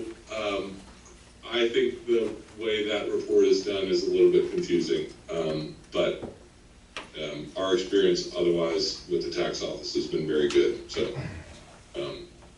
And your audit always has great tax collection information in it as well, so. Okay, review, any other questions? Okay, review of the investments. Okay. Texas Pool still doing good, or Texas Plus. Yeah. Yep. Pretty good. Yep. Any questions on that one? Okay. Payment of the district bills, we need to approve, even though we've actually got one that has not been signed. Okay, so on this one that's not been signed, Mm-hmm. I wanted to know, I know you gave us a pay application to go ahead and pay it. Mm-hmm. And his amount was exactly what it was supposed to be, everything was due. But I have a question, did you go out with them to every hole, and are you gonna be maintaining it, MOC? Who's gonna be maintaining it? Yeah, so I'm gonna talk about that in my report. Okay, We'll because figure it I out do later. wanna talk about that, so that's the only reason yeah. I didn't wanna sign that check. And I give it was to out you. here actually Thursday morning. That was the reason I came out here so early, was to meet with them and walk the holes, and so I did confirm that everything was working. Even after the flood, all of them work, have you seen them all work after the flood? I have not seen them work Okay. after the flood. Obviously, we can I absolutely. do want to go and try Sure. to make sure they work after the flood, because the I think water's we set should on set there. that up, because we need to know who's going to be operating them, Mhm. you know, set it, whatever the schedule will be. I wanna know how they're powered. You said one time they were, You solar said they were powered. solar powered. But Are I they haven't still- seen any solar Mhm. stations. We can talk about that. Okay. But I'd like, before we pay that thing, I'd like to make sure everything's Me too. ready and working. Yes, he's gonna talk about it. Okay. And we need to know how to work it. Yeah, absolutely. Yeah. I came prepared. Yeah, all right, okay. So- So is there a motion to accept the bookkeeper's report, the financial reports, and, I make a motion, we accept the bookkeeper's report, the tax assessor's report, the review of the investments, and the payment of bills. A second. okay, all in favor? Aye. Okay, Mark, audit report. Oh, yes, Now thank you you. turn. Would you, is there a better place for me to stand or be? Okay. Wherever you want to see. Where he's stood, that's Yeah, that's good. Ever to see him. Good to see you all again. The report that I handed out is the same one that I had emailed previously. You do provide a clean opinion on financial statements, which is a good thing. We review the work performed by your consultants, make sure your bookkeepers handling your funds in accordance with your investment policy and the Public Funds Investment Act, and keeping the books properly. Make sure the tax assessor collector levied the taxes at the proper tax rate, and that any adjustments to the property values were authorized by the appraisal district.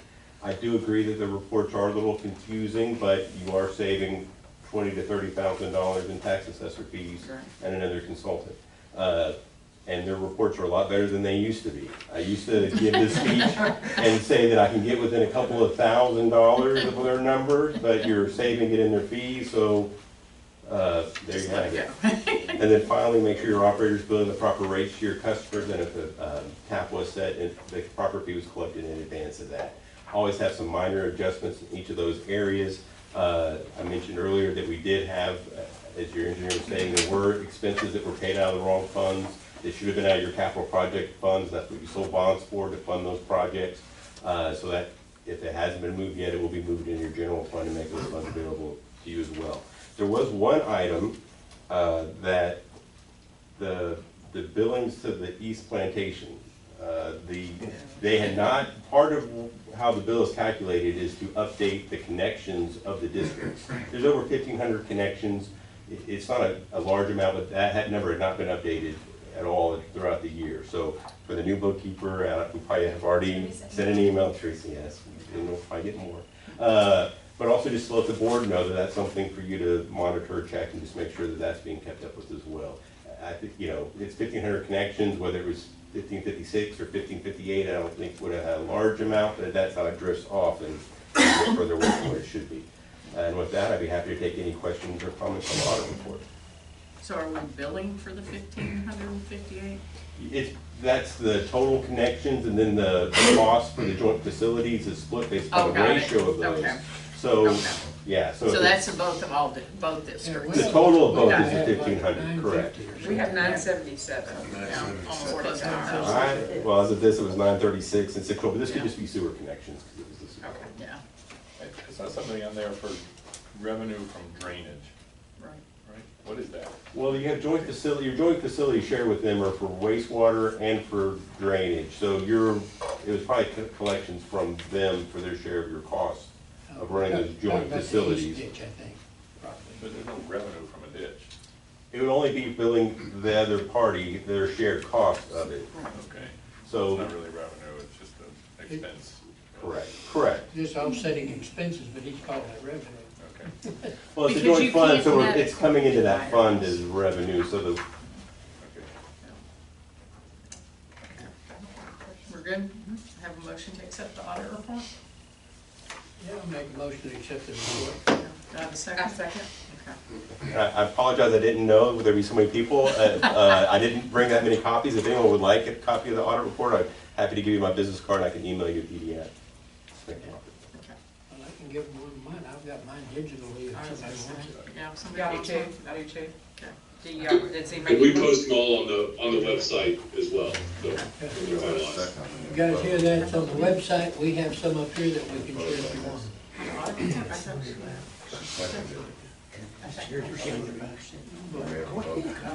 Okay.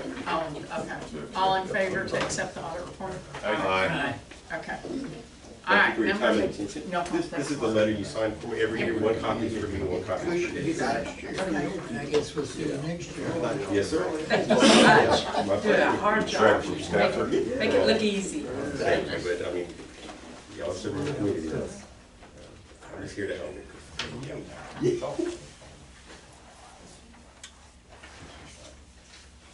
If there were two that little. Huh? Did I miss it? I got that one. Oh, Oh, the no, I first didn't. one. I missed the first one. Well, there's so many. I mean, I barely have room for a signature. At the bottom. There you go. Thank you. Thank you. Okay, number 7, the resolution affirming the review of the investment policy, strategies, and objectives, and list of approved brokers and dealers. You gonna make it, Bruce? Okay, the Public Funds Investment Act requires that you have an investment policy and that you review it on an annual basis. I will tell you that your policy tracks the limitations of the Public Funds Investment Act. There have been no changes to the act, therefore there are no changes required to your policy. So we just need to approve this resolution for compliance purposes, and I will note that all of your investments are reflected in your bookkeeper's report on a monthly basis. So Do I have a motion to approve it? I make a motion, we accept the resolution affirming the review. Second. Okay, all in favor? Hey, Okay, 2024 tax exemptions. okay, now is the time of year when we consider the adoption of homestead exemptions. You have the ability to adopt a general homestead exemption and an over 65 or disabled homestead exemption.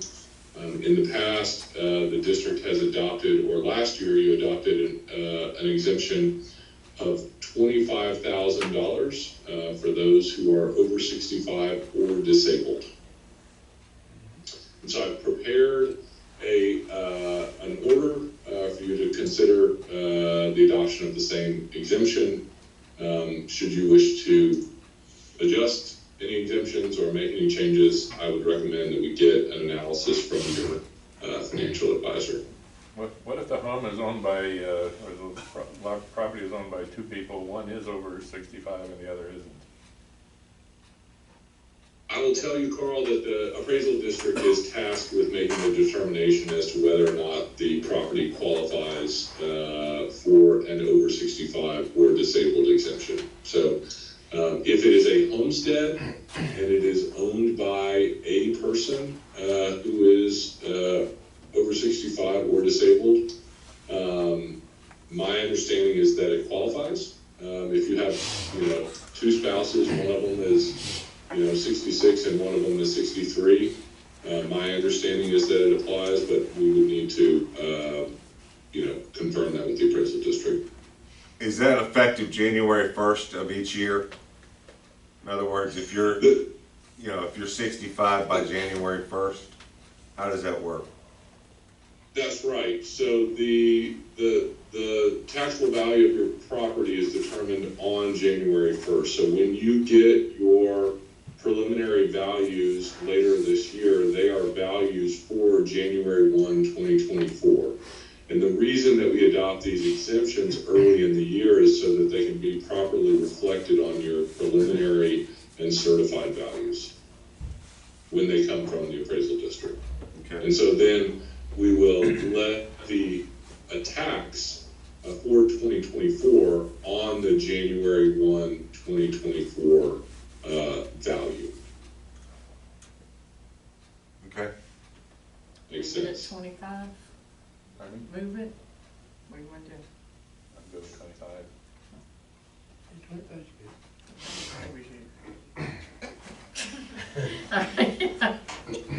At 25 is okay. Complaining word, then we'll be playing.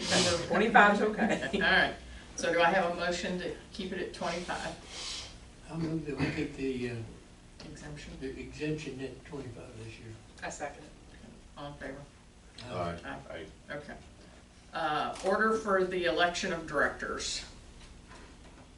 Okay, it is that time again. I will remind the board members that the board serves staggered 4-year terms. So every 2 years, we have 2 directors whose terms are expiring. In May of 2024, Betty and Tom's terms are expiring, and so we are obligated to call a director's election. And I will also add that in the event that it is not a contested election, that the district can cancel the election. So we have to, just because of we operate under the same state laws that, the county and city of Colorado, city of Houston, et cetera, operate under, right? And so we have already started taking steps from a compliance standpoint to make sure that we are doing what we need to do to hold an election should we have an election.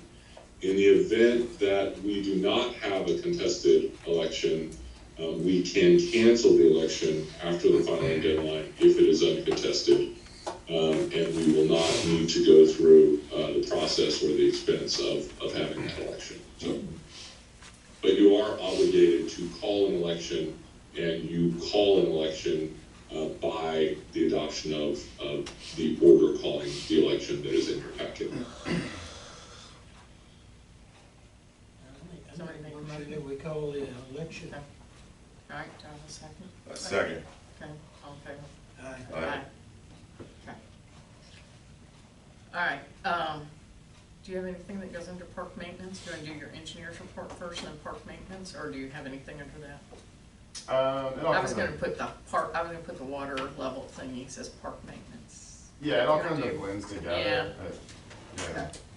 I can Okay. start. You wanna do adding- yours then? Sure. Okay. So start off. Sorry, I need to make you guys wait. Start off with the permits. So we received the final permit for the wastewater treatment facility, and that's also why the joint facilities for us was high this year. Our last year was because that's the 5-year annual renewal of the wastewater treatment facility permit. Typically, we see the budget before it comes out so that we can give our input and include things like that. So. I had to put it together fast. Yeah, we were. No, it just, that's another thing of just the transparency to be able to help out setting the budget and things of that nature. Stormwater quality management, we're preparing the annual report for the 2023. This is also the expiration date of the stormwater quality management plan. So we'll have to renew that for the next 5 years. That's also a 5-year renewal. I'm looking at getting with Stormwater Solutions, who does it every year on a regular basis. It would be through us, but getting a budget for you guys on that. Nothing new on water plant number 1 or anything on the emergency operations information. For the joint projects, the East Ditch FEMA work, still under FEMA review, and it's just their process. We continue to talk with them about it, and things are moving smoothly. It's just a bureaucratic mess of slow progression. E-Sys maintenance, all season, did perform a quarterly meeting, cleaning right before the storm, so. It worked perfect. Before the flood came back in, Yeah. everything went out. It Yeah. drained very well. That was a good deal. The wastewater treatment rehab and electrical upgrades, we do request authorization to advertise and bid, but those will probably be done in March, just because we're anticipating some questions from contractors that'll cause us to kind of push that bid. And let me go back to East Ditch maintenance. They left a big pile of dirt, you know that, right? Yes, the one right there at the ramp. Is that the one you're talking about? Right down the golf Yeah, course. I told them they needed to remove that, Yeah. and then everything happened, I need to revisit them. I was saying, the water didn't remove it? It removed some of it. Now the ditch is filling up again. It moved the bridge the golf course had, I think. Two bridges, Yeah, they got that. They're gone. Yeah, so I saw that, honestly, that They Thursday. just don't wanna pay them. Before the flood. Over there. Yeah, absolutely. In terms of the electrical upgrades at the plant, exactly how in depth is that? Just real quick, you ain't gotta go in depth. Sure, yeah, so we're replacing the motor control center, is essentially the big Okay. one, and then, replacing the generator out there. Okay, and that needs to be replaced, because that's Very, very old. like 60-something years old. 1970s. Okay, I think- that's good. Yeah, I think Mario and these guys have to wear a hazmat suit. Yeah, because all the asbestos wiring and everything. Yeah, I understand. That's a good thing, because I've been in there before, and it's kind of, yeah. Oh, yeah. All the panels are open, it's fun, it's fun. The Hollow Springs drainage issue, East Plantation is proceeding with an advanced drainage study of that area behind the locks. We did get televised of the storm sewer that runs behind the residence house located on the corner of Stone Mountain and Holly Springs. Reviewed the video, found that the bottom of the pipe is completely gone. We could see all the way through the pipe, but you couldn't make it. There's clearly sinkholes happening on top. There's not a complete collapse that's causing a blockage that we saw, but certainly the pipe's in a bad condition. We sent that on to East Plantation as well, for them to review. So it's in their hands now? That's correct. That's correct. District projects, the district-wide drainage study, so we've identified 3 areas that we see become inundated, starts to show flooding in large rain events. I think we saw from the storm before it came back in that things were moving a lot better, and we were starting to see a lot less water holding in places. Oh, yeah. A lot of Yeah, those lines have been fixed. There's definitely some areas that still, have some pending. We're working on the conclusion for that report, and we'll have it fully in March. It'll look like a bunch of document information, and I'll point to you guys the critical part of the report. Sanitary sewer rehab phase 2, we do request authorization to advertise and bid. The estimated construction cost is attached, so that cost for that project is going to be approximately $638,000, and that's just the next phase. That's all part of your bond app funds. The sanitary manhole rehab, we're wrapping up those plans and looking at some things a little closer. Obviously, with funds starting to go out pretty fast and then the flooding, we're gonna hold a little bit off on this one just to make sure this is something really needed for y'all, rather than rushing into a situation when funds could be expended other places.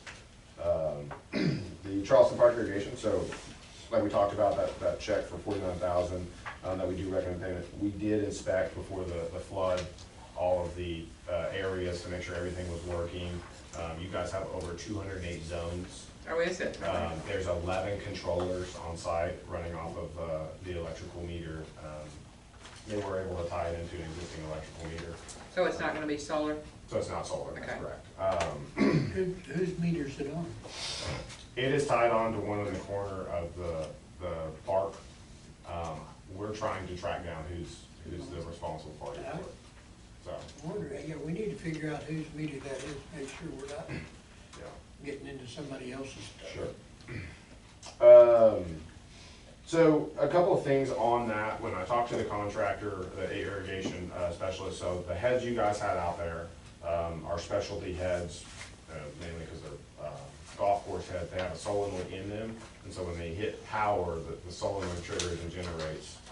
He was able to get his manufacturer to make them, which caused a little bit of delay. That was was some of the holdup was getting those custom. Now that the guy has what he called the dates made for those heads, he talked to me and kind of made the recommendation that we go ahead and purchase a couple of extra, 20 or so heads to keep on site so that we can switch them out easily. I did ask him for a proposal for maintenance of the system on a monthly basis to see what that would cost you guys, just so an irrigation professional was looking at it. What that would involve would, anytime there was a freeze, them coming out and draining the whole line. So before the freeze, they came out and drained everything to make sure. They did do that? They I was did. concerned about that. Yeah, so we obviously inspected it after the freeze and found everything to be working.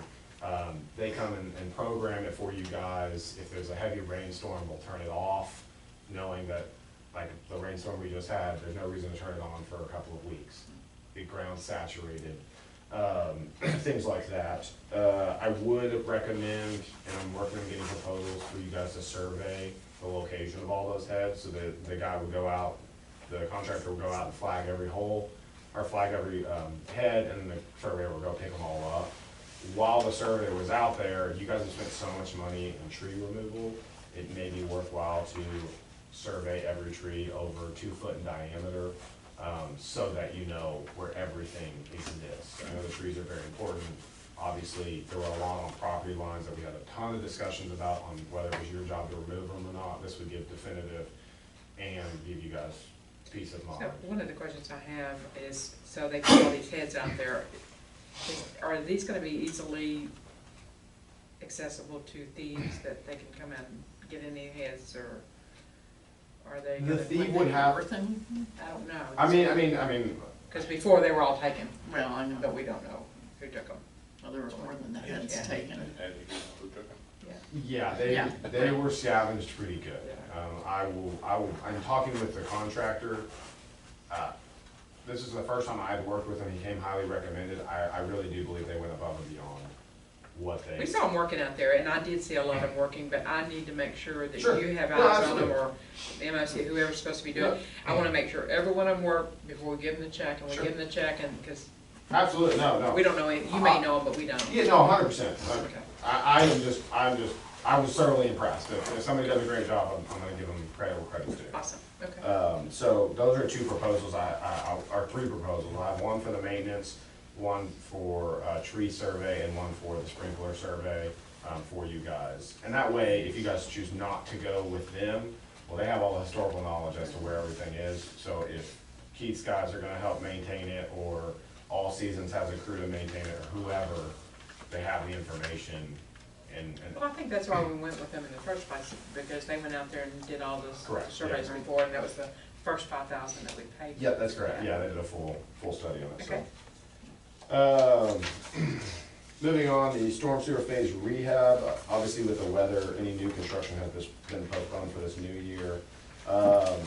We did receive pricing for the CIPP, so that's the cast-in-place piping. So there was about 1,500 linear foot of lawn that's inaccessible by equipment. Either it's in people's backyards, under their fences, under their driveways, things that will be very disturbing, a big land disturbance if we were to go in, so this was kind of an alternative. But just a preliminary look, removing the cost of remove and replace and then switching to the CIP is about a $200,000 increase in the contract price. So right now the contract's for 1.22, it would bring it up to like 1.4 after all that's said and done. So I will have the full change order for you guys in February in more detail, but since I was able to get that information for this meeting, I wanted to go ahead and put it in front of you. I just have one question on that too. During the flood, there were some manholes where the sewer, they were bubbling up. Does all that water go through the treatment plant, or is it all? So you're talking about sanitary, so some of the sanitary manholes out here have inlet protectors. I don't think a lot of them do. So yes, anytime it comes in, it goes to the wastewater. It goes through the treatment plant and is treated, okay. That's correct. And for wastewater treatment, I mean, I was at the plant, shortly after the rainstorm. The plant was operating, it looked like it had heavily rained, and what happens is, these guys do a great job of keeping your sludge way low, so when that onslaught of water hits it, it's able to process it at a faster rate, essentially.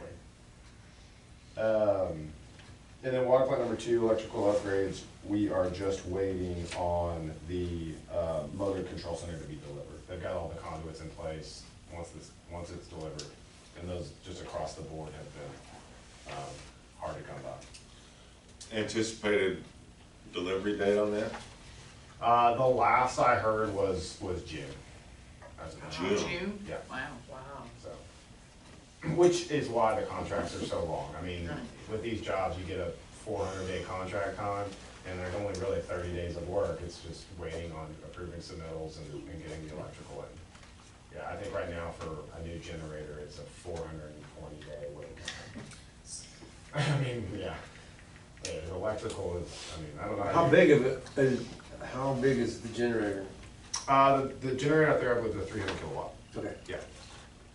So can I ask, so if, let's just say, East Plantation in the next 2 months approves Holly Springs something, how long do you think it'll be before that project gets started?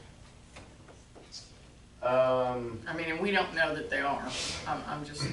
Sure. I mean, I would imagine relatively quick. It should be, I mean, it's a pretty simple basic project in terms, you know, I think they're going a little extra in depth as far as the conditions go. I mean, in my personal opinion, a problem needs to be resolved and you do your best. So yeah, it's a pretty basic problem to solve. It just depends on making sure that it actually solves the problem versus alleviating the problem a little bit but still causing the problem. The next item I have is the 10-year CIP.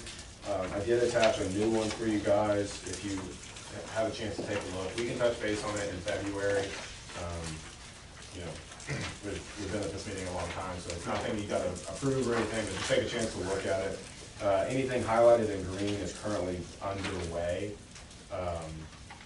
and in the process of moving forward. Anything not highlighted green in that 2024 year is, and then 2025, I did leave completely open. I assumed that was gonna be another bond year. We would have been close to expending all funds for this recent one, and we would be reassessing for the next round of projects. And then the last thing is, we heard from the fire department, and then as far as the Stone Mountain repairs go, I was on site with the contractor. We met with the homeowner, we had him inspect it when the job was finished, make sure he was happy with everything, so I think that one will be taken off our list. Okay.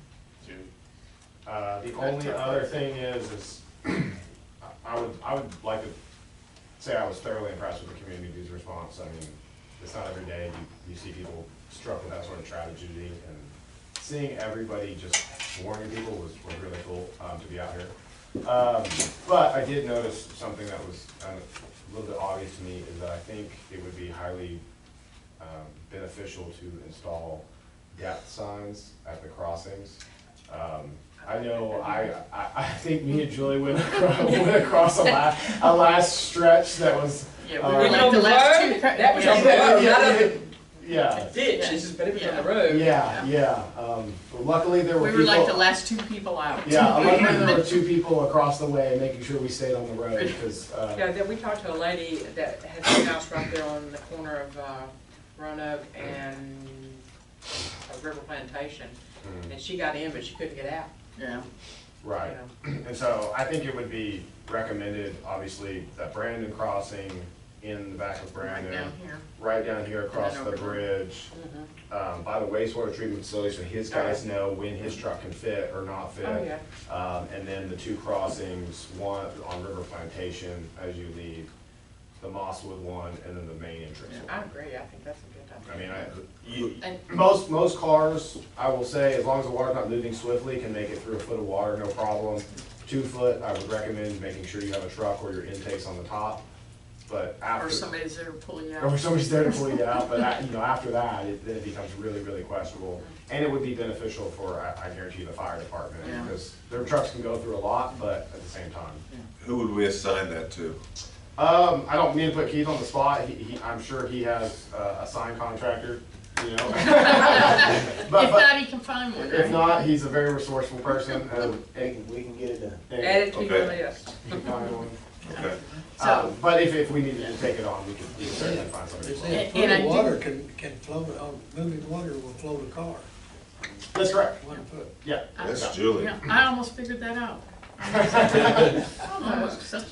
I will say, Depending on placement, should we check with the county, just if it's gonna be in the right of way, or wherever the signs are gonna go? I will touch base with them. I think if the district's willing to do it at their funds, they're not gonna have any issue with it. yeah, and I know we had talked Yeah, about that maybe sounds good. getting some barricades, Oh, because yes. people kept moving the barricades, taking it from down there, moving it up here, and then moving them from there to somewhere else, but I did talk to the fire chief right before the meeting, and he said, once he made a phone call to Charlie Riley, he had barricades within 5 minutes, so, And that may be the case. Once they move into the building, Yeah. and they call for barricades get here. But we could also supply the fire department with barricades, Right. and that way yeah, they're right there, ready to go. yeah.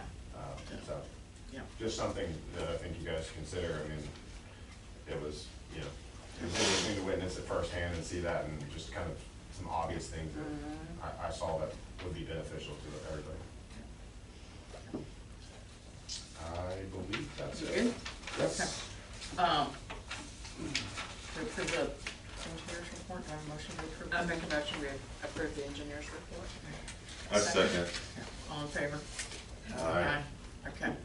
All right. Taylor, Okay. you probably gotta get a report. Yes.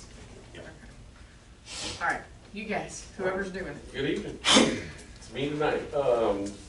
We have December's report in front of you. We have connections at 977 with 14 vacancies. Revenues totaling at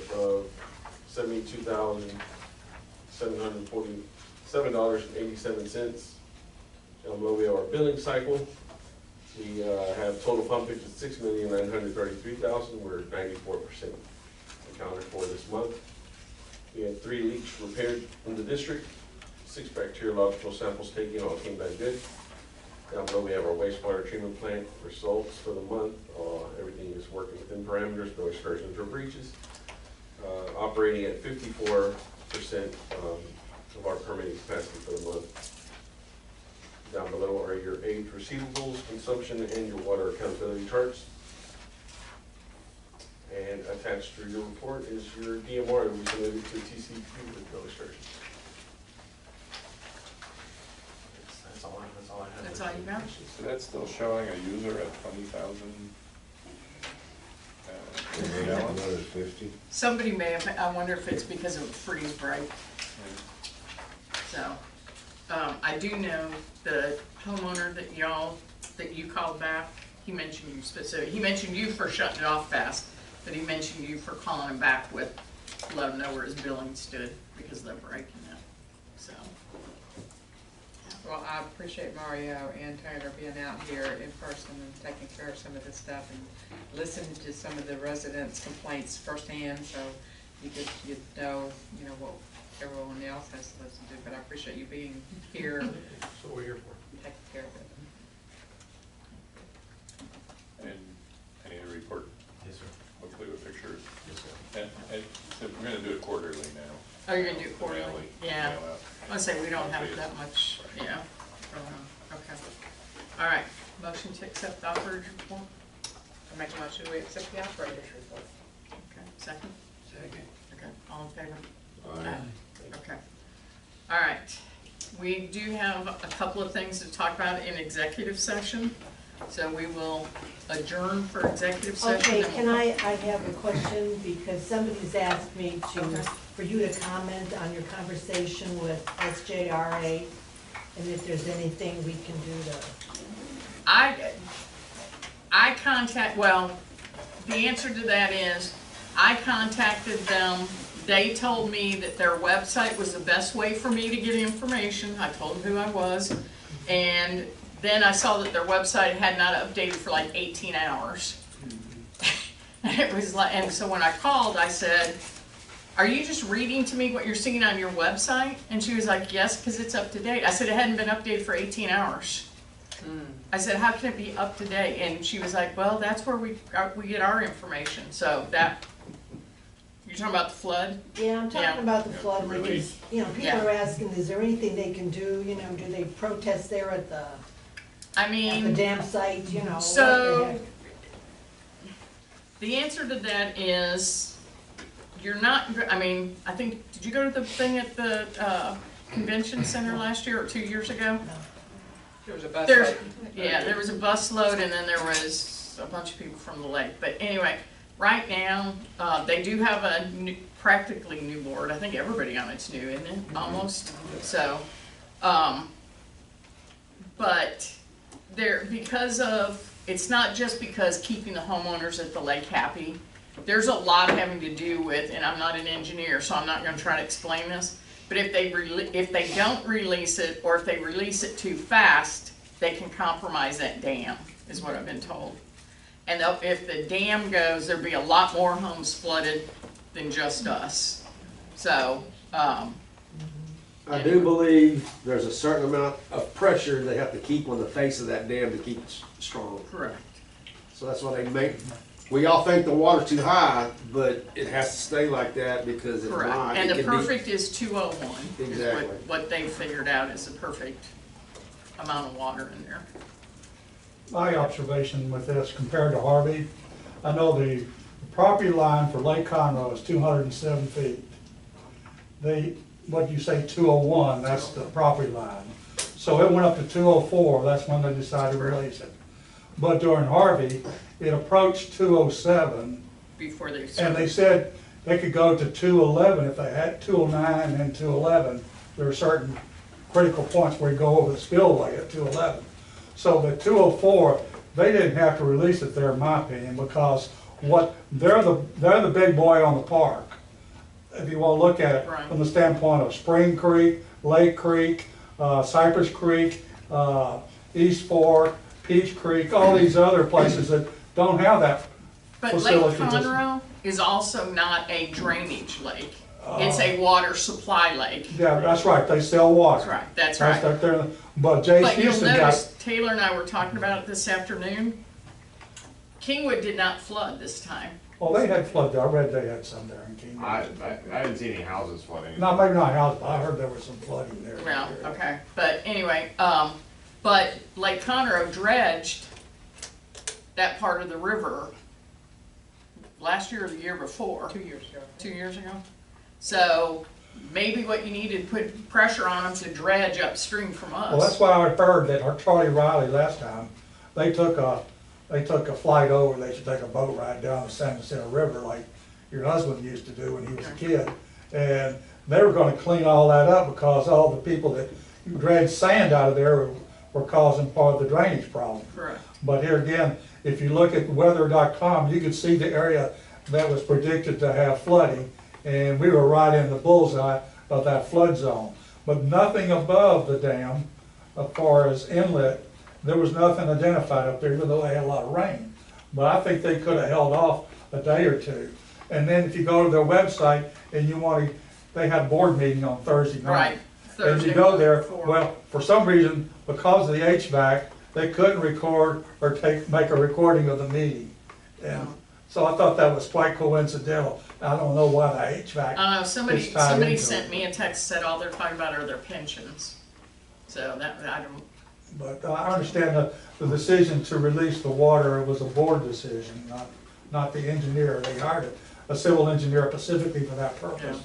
And whether, I don't know what his recommendation was. I thought 204 was premature because we know when it goes to 20,000 CFS, you can see water is gonna cause Altenhofer, used to live here, lived on Brandon Road. He could tell you at 20,000, that water's gonna be up here at the sports park and at this area here, over there, because he knew what was gonna happen. That's what they did. They went up to 20,000, and then, of course, they closed down Lake Conroe. they closed down Lake Conroe. But on Thursday Saturday, they morning. reported it's open.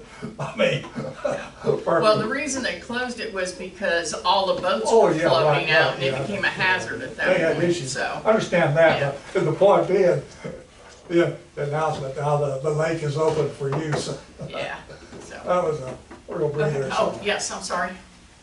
You talk about the flood. In 1938, we swam about 35 head of cattle out, and water was belly deep to a Is that horse. who you are? I love it. belly deep to horse, and we took the cattle up to, I was 10 years old, Dad tied my hand to the saddle, Okay. and we swam the horses and those cattle. Wow. We lost 6 calves en route, but I always remember that swimming, Dad said, you swim along the horse, don't pull up on the reins, let him have his head. He's been out here since 1967. I didn't know that's who he was, Yes, but Mr. I've heard the Mr. story. We carried, Yeah. Dad carried about 150 head of cattle in this area from here back. We carried about 75, 100 head over in Camp Strait. We carried about 50 out in the oil field area. I was riding a horse and working cattle when I was 7, butchering cattle when I was 9. We furnished all the meat to Flaxman Grocery and Safeway back then. I'm 96 years old and still going, still working. Wow. His house, the fence on the one side of his house is where the old road from Crichton to get to the river was. And it was wagon ruts. Goes right down between my house and Richard's house. You want to know some stuff about this place, ask him. He knows it. He knows it all. The other thing is, can I keep bees out here? That's an agricultural thing, and that would be the HOA. I think it's a, Yeah, that would be an HOA. Well, I had 4 hives, and in August, somebody went in there and sprayed all the bees, killed them, killed all. The answer is you can keep them here, the there's several honey. mosswood, there's several of them, there's Well, other but Mosswood doesn't keepers. have an HOA, and those would be But there's agricultural. also some over here. I used to- Okay. I used to- Everybody was tickled to death because I they used keep to have the them in my flowers so backyard. pretty and Oh, all yeah. that, Oh, pollinating all the flowers and stuff. And I was getting ready to put back probably 2 or 3 more hives this spring, but I didn't want to do something against anybody's will. I Ask would the contact, CIA. yeah, I would contact the CIA and see, Okay. yeah. I'll So, sorry, ask we you. couldn't answer that one. May I make another recommendation? Sure. Would y'all get cushions for this? My old rear See, we end got is dead, cushions, right? if you wanna stay all night. All in favor? Now, can we We start? do that on purpose. Is it possible that we can start the meetings with a prayer and a pledge? Is that possible? Yeah. Yes, sure. Very I think possible. that'd be a good thing. Okay. Y'all got a lot of work to do, Yeah. and I think it's gonna be above and beyond what we all can do with just by ourselves, I but like that idea. maybe with the help from the Lord to pray for the wisdom. I like that. Like that. You need to pray to the Lord for the wisdom to get this done right. Yeah. I like Good that. idea. Good idea. Okay. And I know. All right, we good? Can I get checked? We're back in. Okay. So we are back in session at 9:09 PM. We have nothing to vote on. Nothing to vote on, therefore I move we adjourn. Okay, I second it. and our next meeting is February 22nd at February 6:30 PM. Yep. February 22nd. So I have 2. Yep, wait, February Second, 22nd. Fourth one is the 22nd. 22nd. Are we the fourth Thursday? Fourth Thursday. Yeah, I never The even Thursday. realized that. So that gives us 2, 2, 2, 2, 4. Yep. We're the same Thursday as San Jacinto River Authority meeting, Yeah. fortunately. Yep. I will probably be calling into We that talk one. about it all the time, and tonight's not the night to do it. Calling into that? But we should think at some point about the meeting schedule and maybe think about an alternative meeting date, just because of the rescheduling that is required every year Yeah, for holidays. Thanksgiving and Christmas. Yeah. Camera's still on? Uh-huh. We're through, aren't we? Did we adjourn? We did adjourn. We're adjourned. Okay. We All right. adjourned. Turn off the lights. Yep. Have a good night.